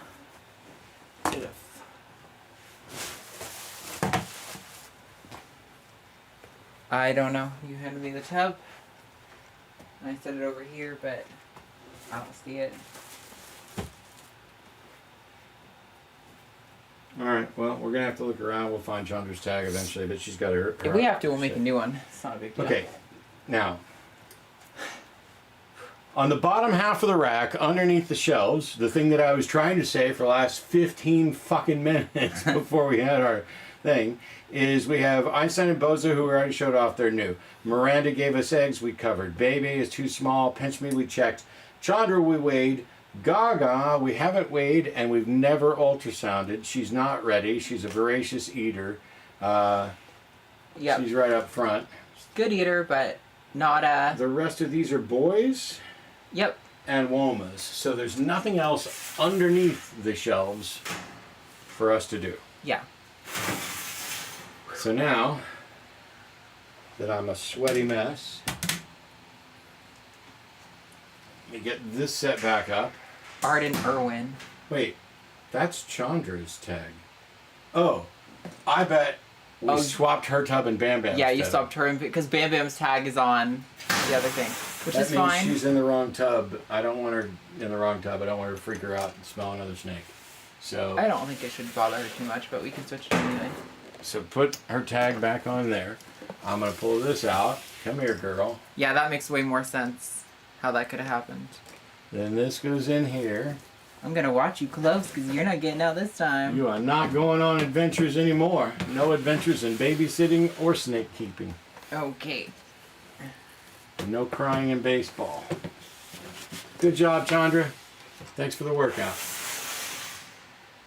For real, I'm actually a little out of breath after all of that The nice thing is she couldn't have gotten anywhere. Basically, No. you wait and she's going to come down off of the rack and we're going to pick her up. It's just, I don't want to wait. Yeah, I was almost ready to say, let's just keep going with the stream, because eventually she's going to crawl down to the floor or to the top and Yeah, I be just don't. available. There are other concerns. There are heat pads back there she could end up laying on and getting burnt because they're made to produce heat for inside the tub. She could wind up tied up into cords or whatever else. Let's get the thing set back up. All right. Mocha, we don't need to ultrasound because she gave us eggs. Ovaltine, we don't need to ultrasound because she gave us eggs. Right, that's these Honeycomb's never been bred. I would like to maybe give her an ultrasound. Sure. She's getting big. She's so pretty. I guess go ahead and set up the wand. Got the lube over here. I'm all discombobulated now because we moved everything around throughout that whole process, and I didn't really pay attention to where I put it. I was just kind of like active save snake mode. Yeah. You do whichever you can. It's basically right there, where my hand is, but that might work too. Yeah, there's follicles right there. Oh yeah, those are like 10. 10. Yeah, Yeah. that's what I would say. Cool. Well, let's get her wiped up. Now that means let's weigh her real quick too. Just Scale. scaling that tub. I'll just go ahead and set it up over here. Winter Scoop said, do you two have a rainbow boa? So we did get a rainbow boa, I can't remember exactly how long ago now. She's breedable. 1540. 1540, nice. And 10 millimeters, so we Yep. can start pairing her. She is a champagne inchy away. and possibly het pied. I think I want to pair her with something that is pied to prove it out. Yeah, sure. So we did have a rainbow boa. Unfortunately, we were treating mites at the time, and she was a tiny baby. I think she was maybe 100 grams. She was just a brand new snake, and unfortunately, she couldn't handle the mite treatment. And it wasn't necessarily the mite treatment itself that she couldn't handle. It was that while you're treating for mites, typically you want to give the snakes as sterile living condition as possible, which isn't fun for the snake, but it lets you as the keeper know exactly how bad the individual snakes are infested with mites. And unfortunately, Brazilian rainbow boas in general are extremely fragile.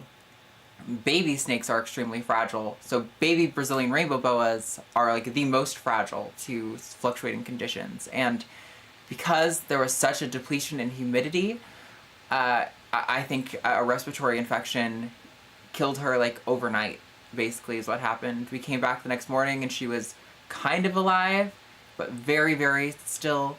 We tried to rehabilitate her and it was too late already. So we lost her, unfortunately. I would like to get another one eventually, but right now we're kind of focusing on animals that are easy to keep, good to handle, and easy to breed. And she was just more of something I really wanted for me personally and not so much good for the breeding plan. So let's see, anybody else playing? I need a hero. I'm holding out for a hero during the rescue. How often do you feed them? So that varies on every snake. Most snakes you can have a general rule of like once a week. But when you get to the bigger sizes like Laverne, she could probably eat once every like 2 or 3 weeks.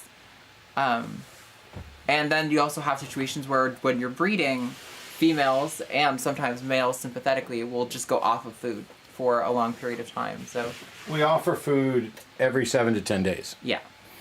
I need probe. This is Tubby. Doesn't mean they take every 7 to 10 days, but that's when we offer. Go for that double-eyed head that's right above my hand. Okay. And you should get an egg. Oh, that's a big friggin' egg right there, son. Yeah, she's ready. Oh. She's at any day.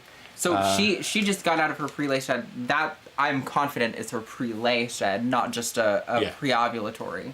She is right now calcifying the eggs, getting ready to drop them. Yeah, so those should lay in the next like 3 weeks or so. We should get those from her. Good job, girl. All right.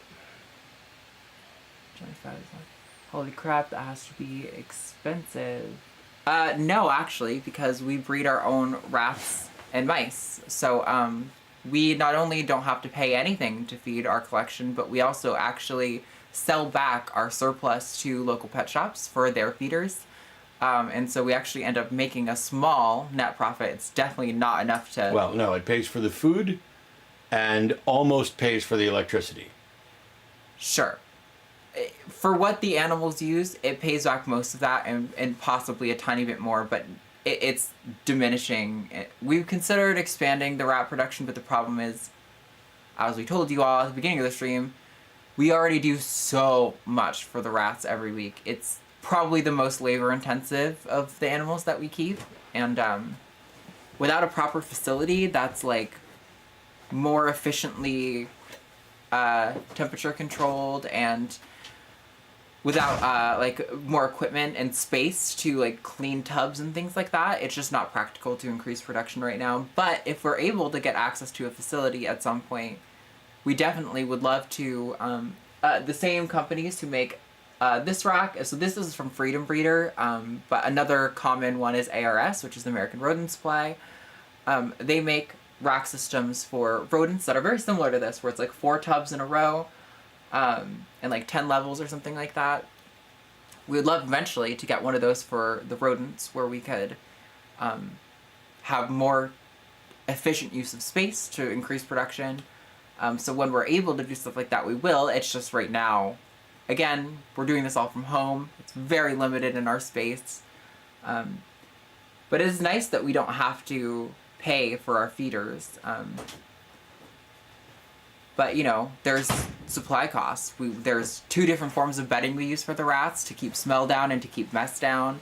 We gotta pay for that with the profits we get from the rats. We also have to humanely euthanize the rats to feed to the snakes, because the rats can hurt snakes. So we have to have a method of affording that whole process. It's a lot to keep up with. So even with those profits, you know, it's like not much. And our electric bill just keeps going up every month, as you pointed out. This feels a little bit too far down now. Maybe like there. I think you're upside down. Oh, I thought. Oh.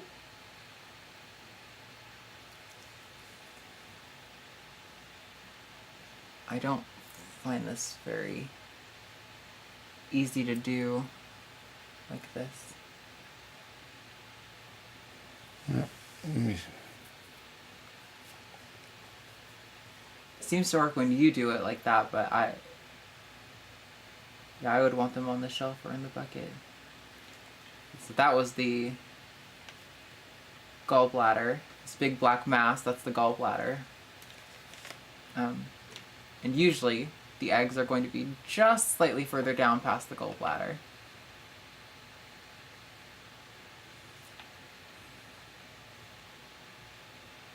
Do we have her last entry? I'm not convinced there were, but that... Of course you're going to move right when I get to where I need to see. We saw something, but it was pretty small. Like, I would say 5 at most. Okay. Just take that. We need to wipe her off. Yep. I want to know what her... I think we didn't find anything with her last time either. Okay. Starting to wonder if she's a boy.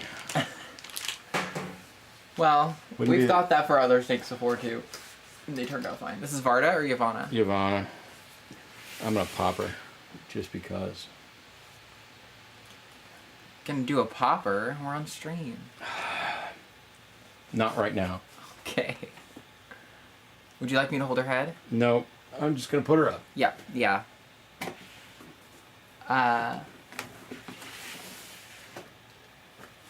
Ratmazon is a business idea. What? Reading chat. I don't know what that means. They're saying like Amazon, but rats. Ratmazon. Okay. I was like, I heard what you said. It didn't make any sense to me. Well, if Amazon wants to deliver rats for us in a healthy, Okay, ethical probe. way, I support that. Not that I want to be, okay. That's upside down. Or maybe it wasn't. No, No, it wasn't. Yeah. However I do it, it's upside down. There we go. Those are like 10, 12. Yeah, a little over 10, I would say. Okay.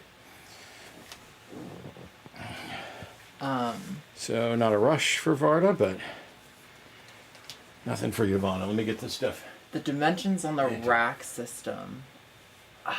I don't have them off the top of my head. If you go to Freedom Breeder. freedombreeder.com, this is the 1040, I think. Yep. Is what this one's called. It's the only one that has 4 tubs in a rack under the reptile systems. That will tell you what the dimensions are. And the dimensions inside the tubs too. There's a brain thumper thing for rats, the same they use for cows. Yeah, that's not what we do. What is going to do a popper? I'll tell you when you're older. Okay, Brad? Brad's in chat, by the way. Hey. Just to throw it out there, a famous experiment deemed a ratotopia is often used an example of conversation about sociology, but was reviewed as being biased. Recreate it would be interesting. Well, we're not going to do anything like that. However, we have been talking about and haven't made plans, so I'm not going to give away much detail at all about this. About an experiment we could do with our breeder females and access to enclosure space. That's all I'm really going to say about that because we are not there yet.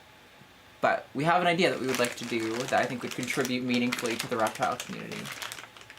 All right. Blossom, we don't need to measure. Right? Because she's already given us eggs. You did Tubby and Honeycomb, so... So Lila. Varda. I already did Varda. Varda was the last one. Yeah. But, sorry. So Lila and Cindy are next. Let's get Lila. Let me pull her up. Can't see anything.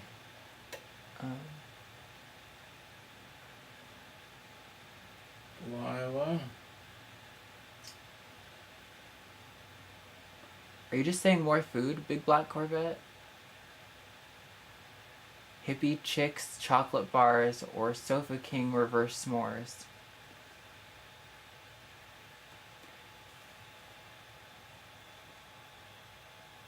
Is somebody just saying random shit in chat? Yeah, I almost feel like this is... I almost want to ban them just on principle. They've been actively participating in chat otherwise, but I feel like this is one of those things where you combine words that sound very different when you read them out loud together. You're trying to get me to say something bad. Well, Sofa King. Yes, so fucking. I remember that.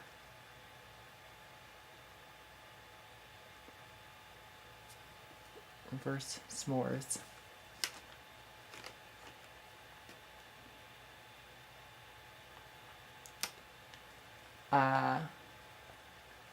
Okay. Speak things that we understand or go away. Yeah, to be fair, there are a lot of streamers who ban you from even using languages other than English because I can't mod a language that's not in English. So whatever your inside joke is, I'm glad you enjoyed it. We didn't get it. I don't appreciate it. I was talking about actual Cananis stuff. I don't know what that is either. Cananis? Cananis? I don't know. Yes, I will wrench you, Brad. That would be actually massively helpful. Oop, I'm not logged in on the right account, though.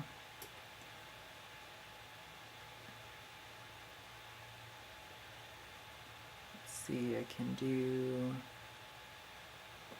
I do this from my phone, or do I have to do it on a computer? Ah, nope, I can do it right here.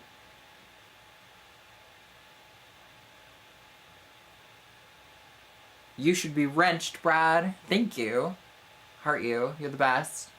cannabis stuff, not a drug. Cannabis. Well, knock it the fuck off. This isn't a cannabis channel. Yeah, I don't know why you're advertising types of cannabis. That's weird.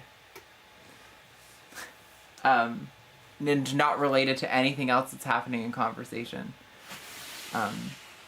Here. I would love to show you our corn sometime. Actually, when we're done doing this, I'll go get Steven and show you guys because he shut out yesterday and he looks amazing right now. He is We need a spot clean in the back of that tub if you want to pull the whole tub Sure. out. Yep. Just some poop. You want me to get the probe ready for you before I do that? Yeah, let's go ahead and probe her. This is Alpine. No, this is Lila, who was at 22 last time. I'm going to say right above my hand. Wow. Whoa! Wow. Those are almost 40. Wow. How did she develop so fast so quickly? So good. They're not calcified yet, so her next shed should be the ovulation shed, I'm thinking. Which means, should we try to get a pairing in? One more pairing? I want to see when her last pairing was. Her last pairing was 6 June. So no. Don't wrap around the arm of the chair. Okay, hold on to her a second. I'll spot clean her thing and Here, then you hang on. You hang on to her. Just Okay. take her. And give me the trash bag. So, oh. There you go. Oh, I can't hand trash bag and hold her. Okay. She is a big girl. She's probably just about ready to move on to the big rack, to be honest, but Yeah, she's friggin' huge. we need to get a second big rack or something. Well, Freedom Breeder makes a rack just like this, the big metal one of this, the black and plastic one, where there's 3 columns of these. But she's looking super healthy and curious, developing right along super well. Hopefully she'll give us a nice big clutch. I wasn't expecting her to be that far developed, actually, so. She is huge, doesn't she? She does look pretty big. I'm pairing her right now with Aurora Z. Right, Aurora Z. You ready to get fucked, girl? Let's go. Okay, you can drop her in. Snake I will sacks. get us Aurora. Okay. Show off Aurora because he's the prettiest albino. Yes. So this is her boyfriend, Aurora Z. He's an albino yellow belly. So you saw her. She's just a regular albino. So you could see she's more of like a faded light yellow, and he's got all of this like pixelation and really bright orange blushing going around his all of his like alien heads and stuff. That's from the yellow belly. Yeah, makes him super pretty. You want to splash some water on him so they can get the bone in? Put them together. Give him a little. I'm wondering if they just got paired recently and we didn't mark it. No, I think I don't remember who Aurora Z went with last time. Okay, It's possible. so we're good there. I got her follicle in there and I marked her pairing. Next is the risky one, who I also want to weigh, so if you can hand me that. There's always one extra thing. I know. Here we go. Please don't bite me. I know you're pissy. Pissy Missy. If you just hold her tub so that she doesn't fall out, and I will grab her. There you go. Good job. There's Again, some spot cleaning that can be done on hers. once you hold her, she's great. But in the meantime, she's just usually 1877.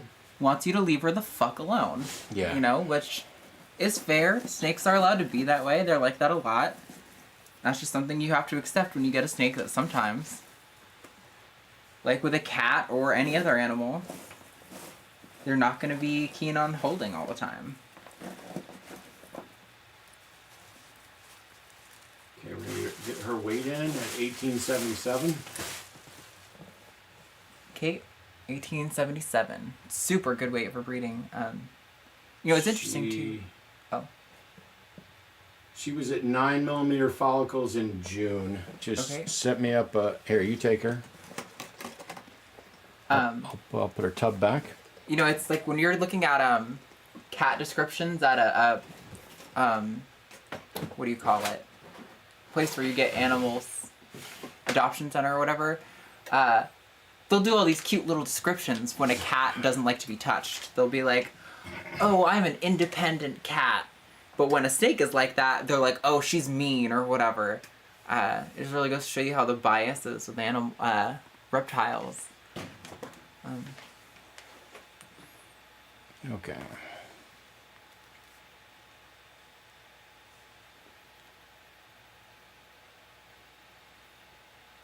Oh, there we go. Right about there. Okay, those are like They're like 10. 10. Maybe. Probably Maybe. a little less. Yeah, there's no rush to pair her. All right, take this. I love how pretty she is, though. Just, it's a plain pattern, but it's also dark at the same time. She's a super cinnamon, who is also, we haven't proved it out yet, but Mojave and Hidden Gene Woma. I think you can definitely see the Mojave in her. The Mojave basically causes a lot of really sharp lightness at the bottom of the snake, and then it sort of fades into the darkness as it goes up. So you can really see that on her. I'm not as good at identifying Hidden Gene Woma, the HGW. Margarine. Taylor Green. We're going to weigh her too, so just hang on to the tub. So her name's Margarine, but for some reason we started saying Margarine. No, well, I'm pretty sure. I don't I know. thought you were going to say for some reason we started calling her Margarine Taylor Green. No, Like, I was going to never did say it. first. Wow, I don't know she's ready. who started it, but one of us called her Margarine, and ever since then I can't get the Margarine Taylor Green out of my head. So that's what I've been calling her, and he hates it. But then he went and named our new snake Bobert, so, you know, who's really the criminal here? But Bobert's a clown and the new snake's a clown. Yeah. And Margarine and MTG is lesser than all of us.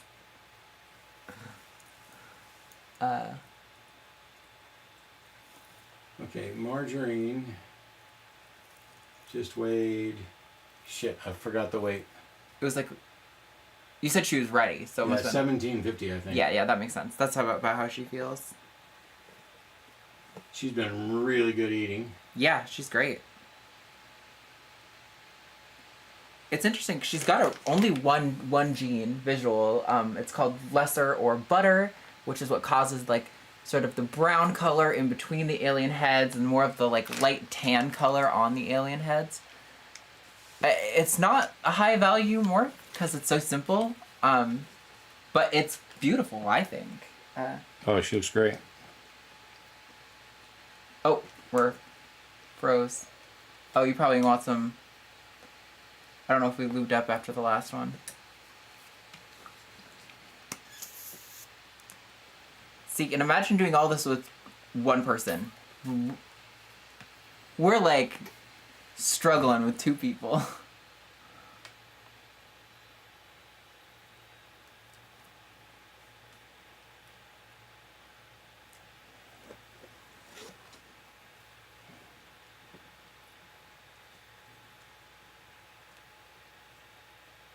Okay, is that the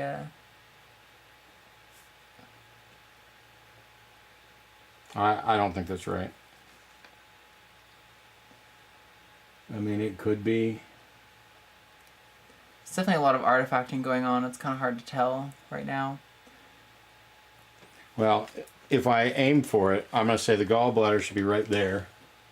Fuck this. I'm out of lube. You're out of lube. We talked to student Dr. Ben about this last time he was here, and artifacting and struggling to read ultrasounds is just a thing that is true across ultrasounding for all species. Which is why that looks like the That's gallbladder. the gallbladder. And then, so our oviduct. Oh my God, just give me just 30 seconds of not being awful. Oh. Those look like, there we go. That's a run, get him. Those are like 6 maybe. Yeah. Go ahead and measure it for kicks, but. Which is why, what I was trying to say, sexing babies through. No, you got it backwards. I know, I was thinking you would turn it around. Okay. I have lube all over my hands. Which is why sexing human babies through ultrasounding is generally considered unreliable.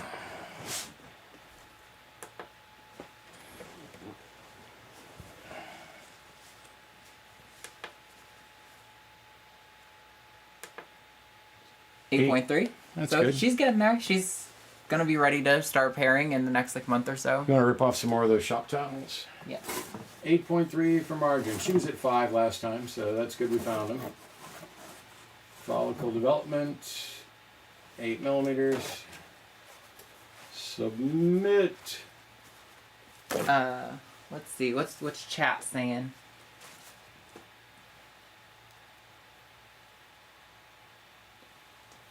Big Black Corvette says, the biggest snake I ever saw was when I was in the Navy. I was in Thailand. I was nervous about going to sleep with them around. Love to catch snakes, but not to have as pets. That's valid. I think a lot of people feel similarly. Alright. Shelters was the word I was looking for. Thanks, Gigi. Clown Bobert.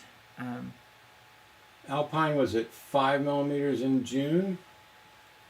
So she's next. I'm going to pull the whole tub down. Wow, Gigi said, I can't believe her name is not Butter. Well done. You get a slow clap for that one. Now this is a regular albino, not lavender albino, pinstripe. And the pinstripe brings in yellow and orange into it. And if I get up really close, you might be able to see the pinstriping line. They're really sharp yellow, like highlighter yellow over the general yellow. All right, I need a probe. So, unfreeze that too. That's the really cool thing about pinstriping is kind of considered boring by a lot of people now, but sorry, there's a lot on the side from earlier. But when you mix it with albino, it's crazy how vibrant that combo is.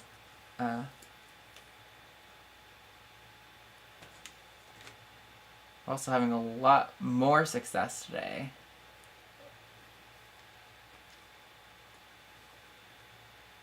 Okay, I think that's the right spot. I just needed to hold still. Oh, yep. I thought I saw a little something in the middle there.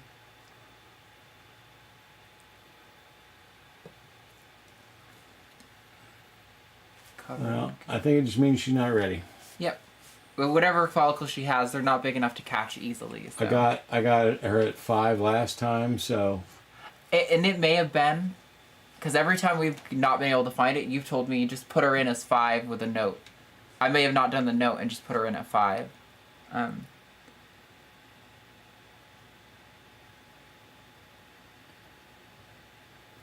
Okay, I'm not seeing anything. I'm not seeing anything that's clear. So she probably won't be breeding for another 6 months or so. Yeah.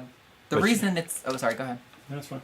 The reason it's okay to basically, even when you see nothing, put them at 5 is because there's virtually no difference in the husbandry for the snake between 5 millimeters and no millimeters. I put it in as 5 because I don't like to enter it as 0, until I know for sure it's 0 after they've given us eggs.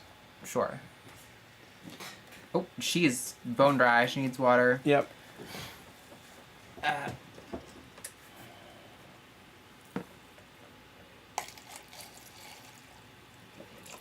Get your head down, girl. All right. Let me get her entered. Let's see. So we've done Marjorie and Alpine. So we have Annie and then the top row left to go. Yep. All right.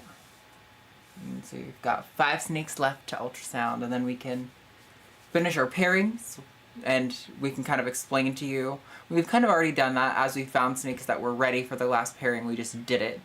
But when everyone's left, we'll talk about what our last steps are, and then I could go get Steven and show off him because he's one of our corn snakes. That's a great handler. Browden, Black Corvette, we were talking about being in the Navy. He said he served in West Pacific, West Pac of 95, when we got hit by the Sacramento in the Gulf. Don't know what that means, but cool, thank you. I'm sure you know what that means. I'm not even listening. That's fine. Hey,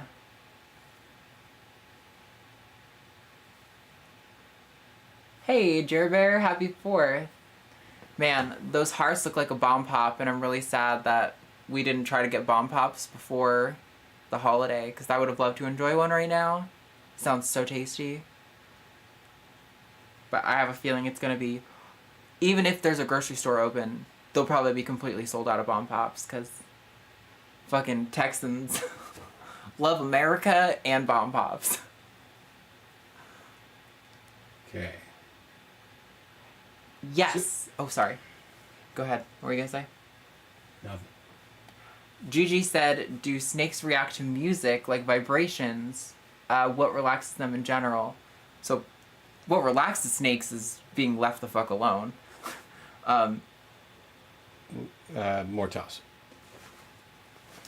But there was actually a study recently, and I haven't had the time to read it, so I want to be careful before I'm like, this is fact. There was a study recently that I heard about that had found that snakes react heavily to music. It's 15.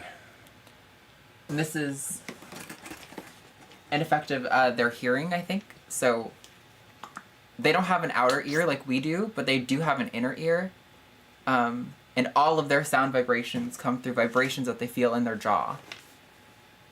Let's gotta focus for a second. Is that it right there? Oh, yep. Right? Yep. It's like 15 about, huh? Or 20, actually. She was at 15 last time. That looks closer to 20. Can It's you half hit the screen. freeze? There you go. I will wipe her down. Good job. This is Annie Lennox. She's head for Dreamsicle.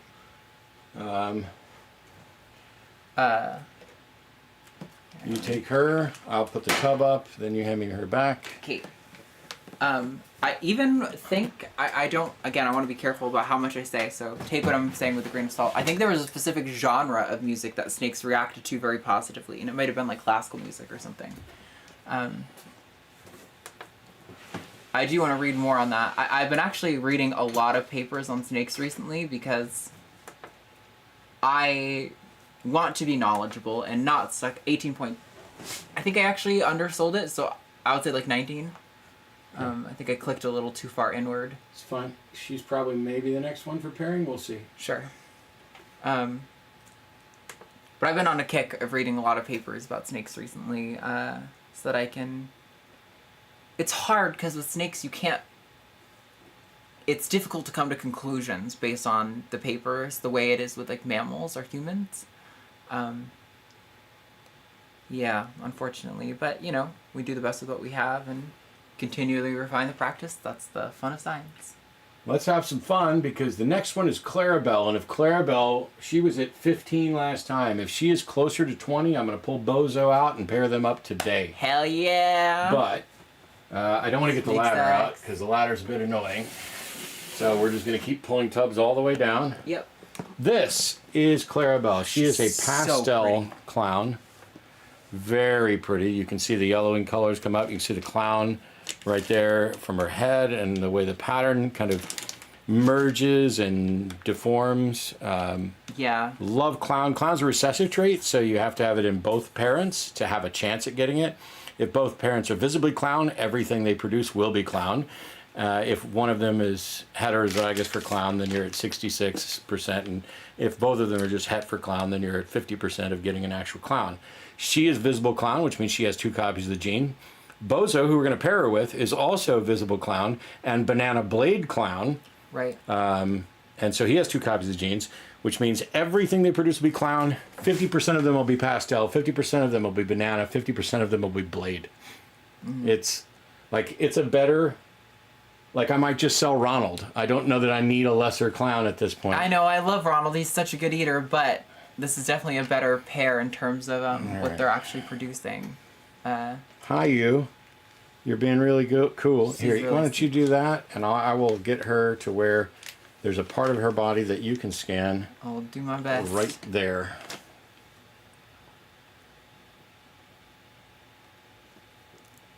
I think...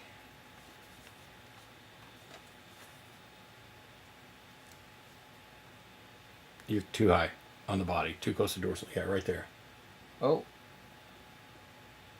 So those look smaller than I was expecting from last time. They do, but I think we should pair her anyway. Yeah, I do too. And see if it spurs some follicle growth and maybe gets her to the point where she's pounding 3 or 4 rats a week instead of 0. Yeah. So. I mean, she's the one of the only in the top row that's actually eaten a few times. I think Ellie's eaten a few times as well, but oh no, I'm talking out my ass. Taylor has also eaten. The only one who hasn't is Demi. Demi. You want to get that poop? Yep, sure. Let me... Oh, sorry.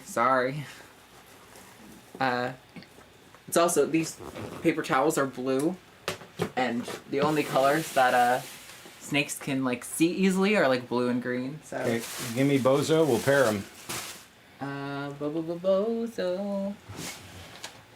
Can't really see.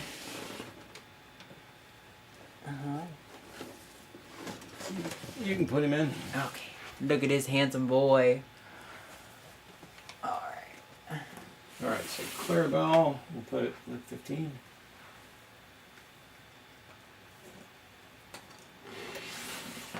Oh, can't see. Something's stuck. There we go. He's moving. Alright. Let's put Bozo's tag on with her so we know that he's in there. Okay. Ooh. How is chat Why does it looking? say with Al? What the hell's going on here? Clarabelle, other activities, pairing, not Al, Bozo. I also love boas. Big Black Corvette. I really want a like an IMG sharp jungle would be like a dream. Sharp albino. And adding the blood red, so you get like the red dragon. Oh god, they're so pretty. Even the wild type boas are really, really pretty. I'm working. I'm also trying to work. Responding to chat is part of the job if you want to stream. Well, I can't talk to interrupt you because that's rude, so all I can do is No, I'd rather you interrupt. I got just a Can't read couple minds. more to do here.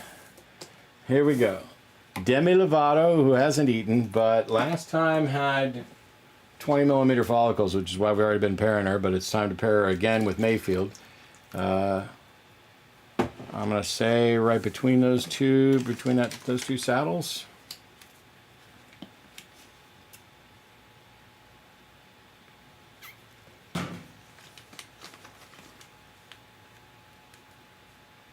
Yep. Oh yeah, Okay. those are like It's 17. yeah about a But third. we of those had her listed at 20, so we'll wipe this off. We'll put her up. I got her wiped. Oh, you already I wiped her off. I'm fast, baby. I ain't got time to mess around. I got snakes to do stuff with. Get them all paired up. So, question is, do we pair Demi or Annie? One moment. Somebody in the chat's being extremely weird, and I think I'm just gonna not even... Do you ever get the urge to remove the belt from your pants and just start whipping your snakes with it? No, you can just go to but timeout. I get the urge on occasion to ban people who say stupid, violent things. Yeah, you're on timeout. You have a chance here. If you come back and say stupid shit right away, you're just gone. Congrats, though. What the fuck? That might be the dumbest thing I've read today. So Annie is at 19, Okay. and Demi is close to 20. And Annie got paired at the end of May, Okay. and Demi got paired at the beginning of June. So it should probably be Annie gets paired first. Yeah. The only other option is Ellie, who had no follicle development, so we didn't bother pairing. Right. So unless we missed it, and Taylor had no follicle development. Sorry, so we'll measure the 2 follicles on those, but I'm thinking, yeah, let's go ahead and pair Annie and Mayfield. Okay. Annie and Mayfield. So to give us a chance to show off Mayfield. Mayfield is a dreamsicle male. Everybody. Fucking. And he's an adult, so he's faded a little bit. But dreamsicle has 2 recessive traits, lavender albino, which is what gives it the yellow coloration and the kind of purplish hues, which you can see mostly right along the edge, right there. And then the other one is piebald, which is where you get the white areas on the side. He's a really great example of a dreamsicle. Yeah. He's maybe not quite as white as we might prefer on some of them, but yeah, he's really pretty. He's really friendly, and he's DTF. Yeah, he is. I also like that he is a little bit faded, because when you look up dreamsicles online, you're going to almost exclusively see examples of babies where they are like Halloween pumpkin orange. And this is more of an accurate representation of what you're going to get for most of the snake's life. They are gorgeous as babies, for sure, and that's fun. But it's nice for people to know what they're actually getting and not think that their snake is going to stay Halloween colored for the rest of its life. Okay, this is second most likely to actually bite me. Should probably dump her water bowl and get a new water. But, all right. Once you get her picked up, she calms down really well. This is Taylor Swift, who's a yellow belly that is het dreamsicle and possibly desert ghost. So we are mostly just waiting on a shed from her so that we can get that shed sent off to Rare Genetics Inc. And see where she is on Desert Ghost, which it turns out is not a recessive trait. Yeah. It is a polygenic trait. Oh, she got good poop and stuff in there? Yeah, there's some... It's cool. So yeah, a polygenic trait. I'm going to go ahead and weigh her just so we can see where she's at. The discovery about... She's 1292. About Desert Ghost ball pythons has actually been kind of sending the community into a total uproar. Because basically, people thought it worked like every other gene that they know, and it turns out, whoa, Whoa, what? she just whipped back. She's fine. She's jumpy.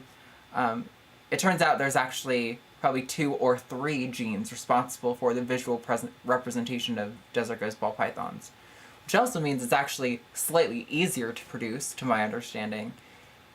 But while nobody knows what what variation of a visible desert ghost their snakes currently have, it's confusing, because you could have a desert ghost that is not as good at reproducing other desert ghosts, or you could have one that produces almost exclusively desert ghosts.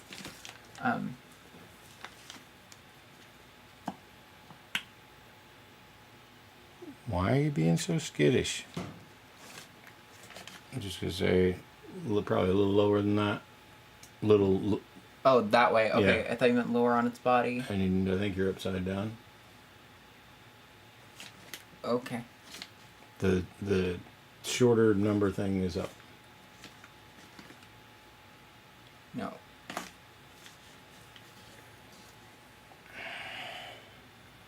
Wow. And now I'm just covered in lube.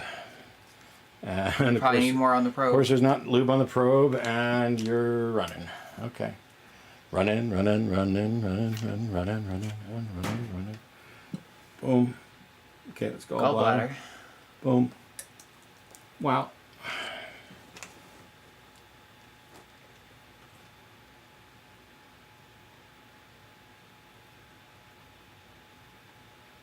Yeah, I'm seeing absolutely nothing.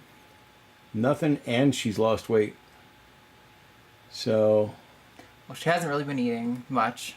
She's ate a couple times, but she's the only one of our new group who will actually take a fresh killed rat. Wow.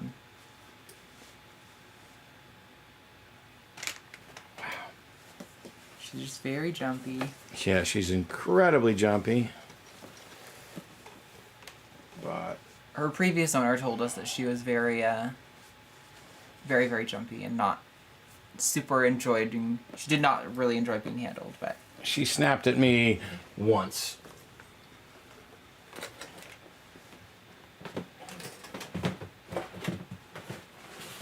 All right, last one is coming. Ellie Goulding, a pastel lavender albino that is het pied. So she is a gorgeous, gorgeous, gorgeous possible dreamsicle maker. really see the lavenders on her. She is the strongest example of why they call this lavender albino. If you look at the white spots in between the bright yellows, it's not a white or like it would be in a standard albino. It's like a purple color. And so the pastel also adds a lot of yellow blushing on here. Right. She's just too pretty. Also, Brad sent a message in chat that seems interesting, but I haven't been able to read the whole thing yet, so should check that out after we get this reading.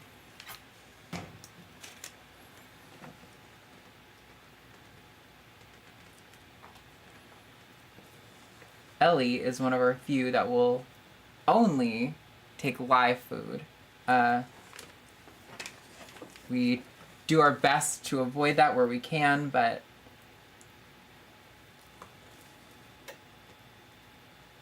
Okay, that's where the gallbladder is. So we're looking right there.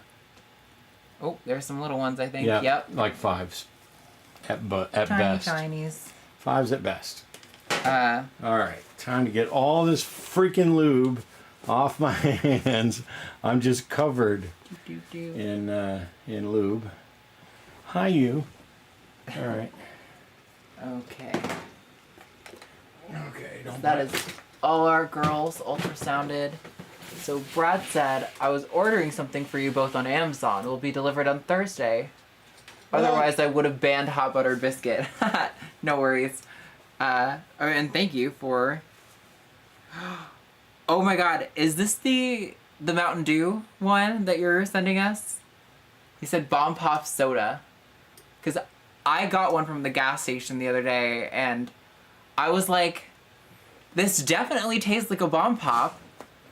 I can't tell if I like it or not. Like, it's good. It's not bad. The problem is that a bomb pop you eat in stages so that Right. you get the blueberry. the red cherry, the Yeah. lemonade, and the blueberry, and the Mountain Dew one just kind of lumped them all together. Yeah. But it was still tasted like a bomb pop. I'm like, that's definitely Bomb Pop flavor, but it's so weird. Okay, we have nobody else to ultrasound, so I'm going to shut the ultrasound down. Okay. This, by the way, not crazy expensive, so anybody who's looking to get into snake breeding, it won't do you... Here, you can hand it this way. I'm going to put it over on this side.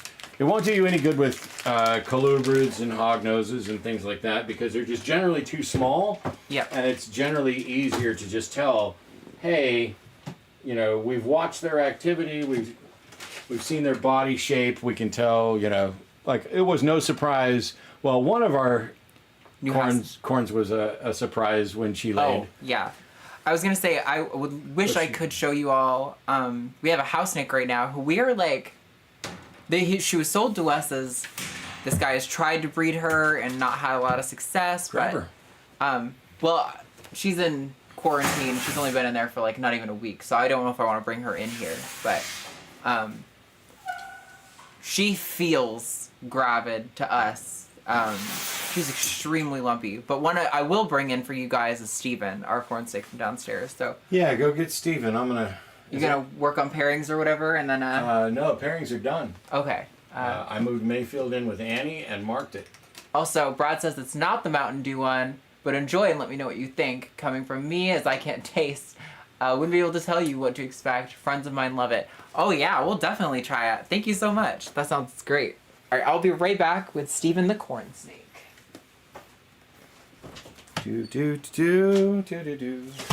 All right, so that's the process that we go through. Let me move this over a bit. Boom. That's the process we go through when we're ultrasounding snakes. It takes less time. I mean, that we've been on here for like 2 hours and 15 minutes. It takes a lot less time when we're just in here doing it because, we're not answering questions and shuffling around. But it's less fun when you guys aren't here. So.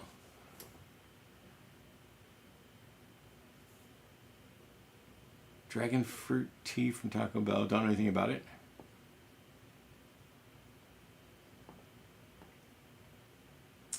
So you could correct my tell us my brother and I'd catch them and cottonmouths down the river. Cool.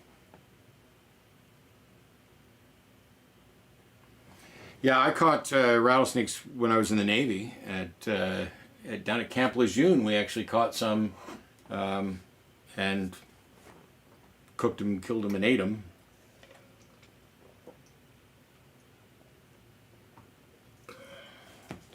All right.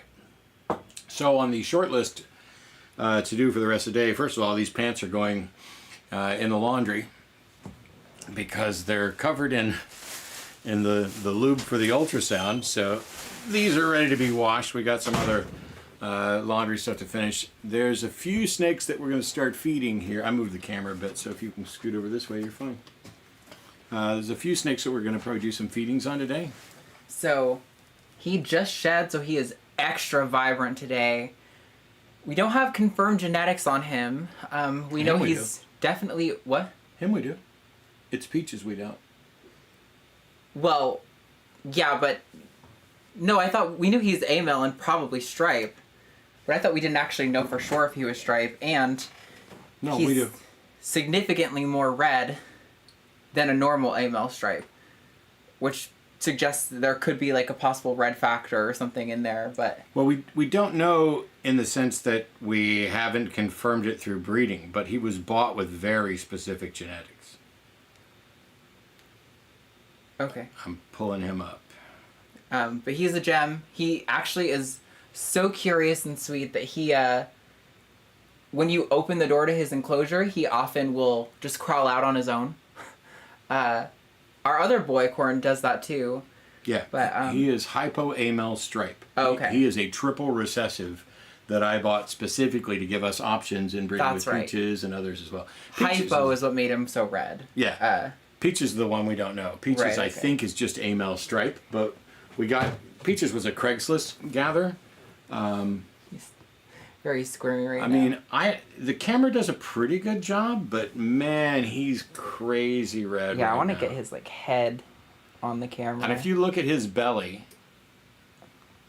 it fades from bright white up at the mouth. Yeah, right there. Down into almost, it gets oranger and oranger and oranger till right out at the tip of the tail it's the same color. It's a really cool... He is a beautiful boy. Just really chill. I mean, we have a few... So both of our girl corns are not quite as keen on handling. Like, if I go to pick them up, Peaches will try to bolt out of the enclosure. Yeah. And I did get nipped once by Colonel, but never again since that happened. So I think it was just a feeding thing. She just thought she was getting fed and she wasn't. Colonel, like, there's a... If we should do it as a competition one day, list our 5 best eating snakes, because, see if you agree. Colonel is in the top 5. Oh, yeah. Gaga is in the top 5. That's probably true.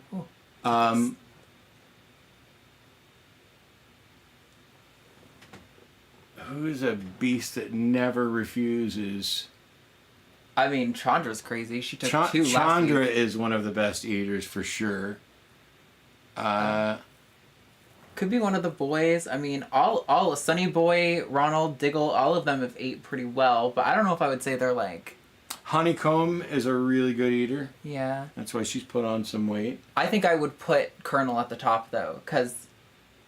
She'll take 4 pinky mice, or 4 fuzzy mice, just bam, bam, bam, bam. Yeah, all the others will take, like, maybe 1, maybe 2, and if you even offer the 3rd, they'll, like, strike at it and run away. She not only takes every single one, within, like, 10 seconds, it's gone. I've never seen a snake like her.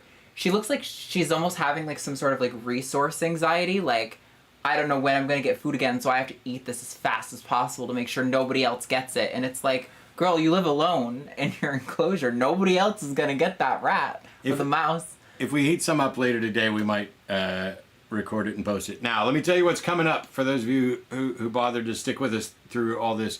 Today was ultrasound day. Tomorrow, obviously, we have to make a trip to replace 800 pounds of rat food.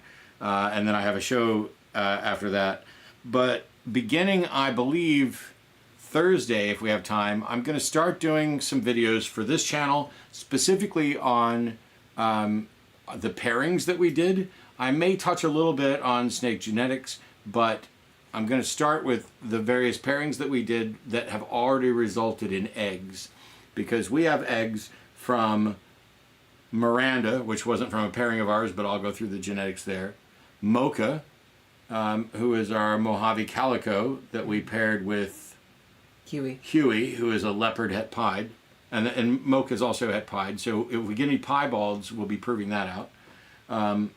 Ovaltine, we got eggs from. Ovaltine is GHA Mojave Fire. Blossom, we got eggs from. Blossom is Banana Black Pastel Mahogany, who was bred to Banana Dreamsicle, or Banana Het Dreamsicle. So we could get Super Banana Black Pastel Mahogany Het Dreamsicles out of that, which would be really cool. Any of them that have a visual for all of them, those sheds will be sent off. And we have Tubby and Nesquik are coming up soon, and it looks like Laverne's probably going to be giving us eggs soon, and it looks like Ariana's going to be giving us eggs soon. Yeah. So our full incubator, we're going to be getting eggs out of the incubator just as we need room to put new ones in. Yeah, no, it's going to be literally like right one-to-one. Like the second one gets done, we're probably going to have another, so. And what'll end up happening is, as soon as an egg pips, or we hit the 57-day mark, we will do an egg cutting. Probably live. We tend to do most of the stuff here live. But we'll do an egg cutting there for those eggs, and then you leave them in the eggs until they come out on their own. The cutting part is just because they have an egg tooth, and the egg tooth is there to help them cut open the egg so they can exit out into the world. Hey, buddy, don't go in my... But they're not always the best at it. So you give them the best chance for life you can by assisting them. You let them come out of the egg whenever they want to come out of the egg. Right. And then once they're all out, we will do an identification video to show here's what we got in the clutch. Here they are out of the eggs. And then we'll do a follow-up video after their first feeding and shed. And then that's when, as soon as they've eaten and shed, that's when you guys can have first dibs on getting some snacks from us. Yeah, we're kind of finishing up some stuff as far as like branding and stuff goes for the business, but we're definitely going to try to get a Patreon rolling, basically, so if you are subscribed to our Patreon, you will get first-hand access. You'll get, before anyone else, you'll get first dibs on animals. We haven't worked out exactly how we're going to do it, but we'll definitely keep you guys updated. So, yeah, we're really excited, and thank you guys for hanging out with us and checking out our snakes and being a part of our snake journey, and we can't wait to show you guys all the rest of it. And if anybody, so there's a couple snakes here that I got as part of a collection that I would have already put up for sale, but we haven't gotten them to eat yet. And so I'd rather not sell a snake that isn't eating, because normally, I mean, they could go off food for a while. I just want to make sure there's nothing wrong with them. I'll pull one of them out right now just because the boys haven't gotten much attention today. Spot is a super pastel spot nose that is het for lavender albino. He is incredibly pretty. If we don't actually ever sell him, I may keep him and find somebody to breed with him. But yeah, super pastel, which is how you get that really light yellow blushing.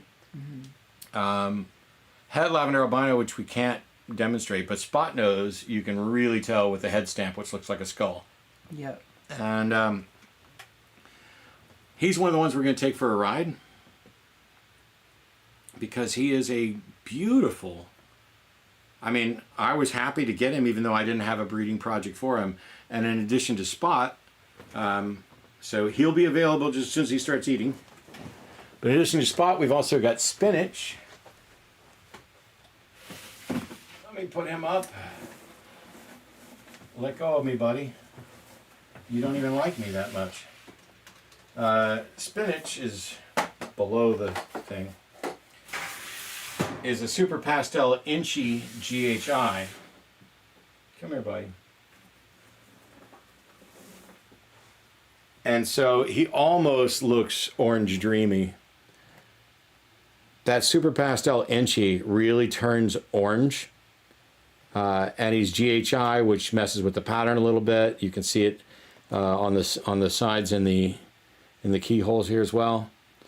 He will also probably be up for sale once he starts eating. But yeah. They're snakes we love. We don't really have as much use for them, and you know, we want to make sure that these snakes are getting, you know, the level of attention and focus that they deserve. And if they don't have a fit for our program, then they're probably not going to get the attention and stuff that they deserve. So, but yeah. I also, personally, because I've had snakes go off food from time to time, I like to make sure, I want, it's like a badge of pride of, we got a snake that wasn't eating. Hey, bud, you want to bite my nose? You want to bite my nose? Not a chance. I will bite you. Rah, rah, rah, rah, rah, rah. I want to take the snake that's not eating and get it to where it's eating, and get it to where this would be a wonderful pet for somebody or a good breeding project, because both of those would be outstanding breeders. I mean... Yeah. Oh, for sure. Super pastel, inchy GHI male. I mean... And super pastel... Yeah. Het Lav, Spot nose. That's a great breeder. It's better than... I mean, Huey is leopard het pied. He's probably about the weakest male we've got, and once we prove out his babies as pied, I will probably sell him as a leopard het pied proven breeder. Yeah, for sure. I mean, like, and with spinach, you know, the Het Lab, like, if you wanted to get in on the Dream School project, it's going to take you a couple generations, but that's a good place to start with that kind of thing. So, yeah, or if you just like lavenders, because I also just love lavenders. I think they're great. Well, you saw how pretty Ellie was. Yeah. And then you've got Biden, who's blackhead lavender albino. Mm-hmm. And so the blackhead brings out the lavender just a little bit more. So right. Biden, come here, buddy. What made us get into breeding snakes? It was more like we just love snakes, and we're like, wow, that's really cool. I want to make some more of these. And this is Biden. He is our blackhead lavender albino male breeder. Yeah, the purple is extremely... the camera's actually not really doing it as much justice as I would want, but the sort of grayish tones you're seeing in between the yellow, that's what's considered the lavender. And they're gray. They're kind of grayed and darker because of the blackhead a little bit, which amplifies the color.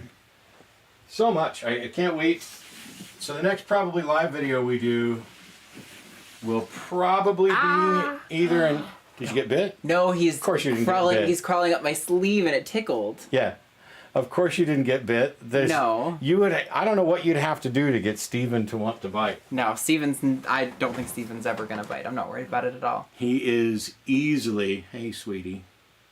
Come on, bite me. Bite me here. If I smelled like... Can I boop you on the snoot? Oh, yeah. Snoot. If I smelled like a mouse, would you bite me? Probably not. Probably not. And yet, he's a great eater. Some of our others would bite you if you smelled like rats, but not him. Yeah. He is easily one of the best. You know who I haven't pulled out today? Who? Our other... Oh, Paul. Great one. Yeah, he's a really good boy. We gotta be careful, though, because I think they'll eat snakes, right? Yeah. Hey, you awake? Yeah. He wasn't, but now he is. Yeah, I don't want to wake him up. He's resting. He was sleeping. So I have two Woma pythons, Paul and Chani. We've showed y'all Chani before. She is the one who did a super tight bind on my glove before the last stream. Yes, it's Joe Biden is his name. Thank you, President Joseph R. Biden. Hey, we got a shed from Ronald. Oh, nice. This was going to be our clown breeder boy, but he was a little too small. And our girl is ready, so I can show you guys. He's lesser clown? Or lesser butter clown, if you prefer. So that sort of drippy effect and the fusing of the alien heads, the blank spots, that's the clown does, and can't really get his head on, but the head stamp, the particular pattern on his head, that's also very indicative of clown. But he is an amazing eater. He really he very rarely refuses. I think he did the first few weeks he was here, but then since then he's never refused. And on the list of also potentially likely to bite me, but only because he's hungry all the time and doesn't really get handled enough. Yeah. Is Sunny Boy. This dude is... Okay, he's also gotten like twice as big since we got him. He's still tiny. He's in shed a little bit. But he's gotten much bigger. So the only visual gene he's got, and it's very dulled out because he's going into shed, is Enchi. But he's heterozygous for a recessive trait called sunset, which if you Google sunset ball pythons, you'll see some great examples. Some of the most beautiful snakes out there. You're going to need to take him because Steven's getting a little bit towards the end of the rope here. I need the water. The end of the nope rope. But yeah, so we're hoping that he can produce for us some of our sunsets, our first sunsets, because sunsets are insanely expensive right now. We got him on a crazy good deal because he was a het. And so we would really love to produce some sunsets for our collection because they're just, they're beautiful and they're super high value snakes. So it would be really useful for our projects to, keep expanding and doing more and maybe eventually getting help hired. And I brought 1-year-old banana, no spots. This is the boy who started it all. This is Skeletor. I showed him on the Patreon live hangout for the line just last Wednesday or last Sunday. Everyone who was subscribed to that for the line got to see him. He's a beautiful little boy. We love him, but he'll breed next year. That's right. Well, I guess this is about it, huh? Yeah, I don't need to. We'll save some for another time. Yeah. Although, if you want to see a really good contrast thing, because we talked about albino ball pythons and lavender albinos, this is a regular albino that also has black pastel and leopard. Yeah. And so it both modifies the patterning along the side. Leopard and black pastel both do that. They also both kind of clean it up. And so he is a much darker orange than any regular albino you're likely to find. You can tell from the eyes, of course, that he's albino. Yeah. But look at the pattern. It's like somebody took an orange Sharpie and just drew squiggles on the side. That is black pastel and leopard in the mix with him. When I was talking about how if you Google like dreamsicle ball python, you're gonna get mostly babies. Now he's not a lavender albino, but the orangeness of his pattern does great to show you guys. You remember we had Lila out here earlier. She's like a faded white yellow color. That's what he will probably get more looking like eventually. Yeah, babies just tend to hold on to a lot more vibrancy in their color. It fades as they shed out. But there are some morphs and stuff that make that different, and not every species is the same. If Brad's still in chat, yes, this is a leather chair handmade in Mexico that my Uncle Don got for me and sent back. I still have it. It's just a little, bamboo tribe. I still have it. And yes, it still supports my fat ass. Brad said Skeletor used to have a mustache. So we thought he had a mustache. Eventually it just rubbed off, so it must have just been dirt or something. But we tried rubbing it. We tried rubbing it hard and it didn't come off. And then it was like his next shed, it just fell right off. So it could have been a little bit of a scar. It's really hard to tell. But we thought we had the coolest banana ball python spots ever that had formed a little mustache, but we were wrong. Gigi says, that is a good question. Can you mix and create new types? So, okay. So the way most new patterns are found is imports from Africa, which luckily the ball python community, population in its native range is not at any risk, so it's not really a big deal for people to capture and ship out wild ball pythons. When they see a unique pattern, it gets marked as what's called a dinker in the community, and some people will invest in dinkers to try to prove out a new trait. But the problem is the current method of proving out a trait, because genetic testing is not at this level yet, and it probably won't be for a long time. You have to breed snakes. You have to breed it, see that the trait is replicated, see what happens when you breed two of those snakes together, see what happens when you mix it with other things, to be able to tell what a new snake is. So you can't really breed a lavender to a pied Okay, here's what you're at. You asked if you can breed different types together, right? If you breed a lavender and a pied together, we call that dreamsicle. But that's not because it's a new type of snake. That's because it's a lavender and pied snake, and people have just decided to name the combination of those two traits a dreamsicle. But it's not a different type of trait at that point. It's just two different traits existing simultaneously. When you ask about breeding different types together, if you mean can we breed the corn snake to the ball python, no. Yeah, no.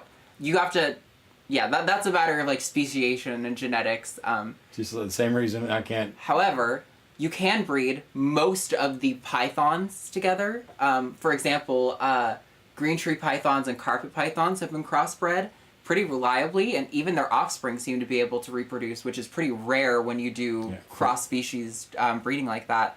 Except for, I think both green tree pythons and carpets might be Morelia, but I'm not sure on that. But yeah, then you get what's called a carpondros, and they're just a really beautiful combination. And depending on how much blood is in the snake, like if there's more carpet python blood, you'll notice the snake being a lot more mobile, a lot more likely to actually move around on the ground. Whereas if it's a heavier concentration of green tree python blood, they tend to be more like what they call chondros, where they just sit wrapped up, like Ka from the Jungle Book, wrapped up on the branch. That's what they'll look like. You can also cross ball pythons with Angolan pythons. You get angry balls, is what they're called, which always makes me giggle. Yeah. There's a number of different, but hybrids are a little bit controversial. Yeah, I mean, look, you have a chance of creating an animal that won't survive. You might, it might go through suffering. We don't really know until it happens. I don't think I'm opposed to cross-species hybrids in general, but I mean, if a particular combination is shown to be harmful, then yeah, I think obviously we should consider the well-being of the animal, but I don't think we should avoid it just because there's a chance that it might be harmful to the animal. That seems silly to me as well. So, there's lots of different things that could be happening. And I see people mentioning CRISPR. I know they've actually used CRISPR to get pied traits in certain other animals where they hadn't seen that previously, which is really cool. Definitely the future of genetics is going to get pretty crazy in the next couple of decades. So I'm really excited to see. It's going to make the reptile hobby 10 times more interesting. Also, he is chilled the fuck out now. He was all moving around earlier, and now he's just like, all right, I'm done. We should probably wrap up the stream and go put him back before he gets stressed out. But we have a lot of stuff to do, but there's a bunch of eggs in the incubator. So you're going to be seeing egg cutting videos. You're going to be seeing clutch identification videos, a little bit more on genetics, what we paired. You saw some of the pairings go in today. So thanks for hanging out. Yes, thank you guys so much, and we'll see you all next time. Bye.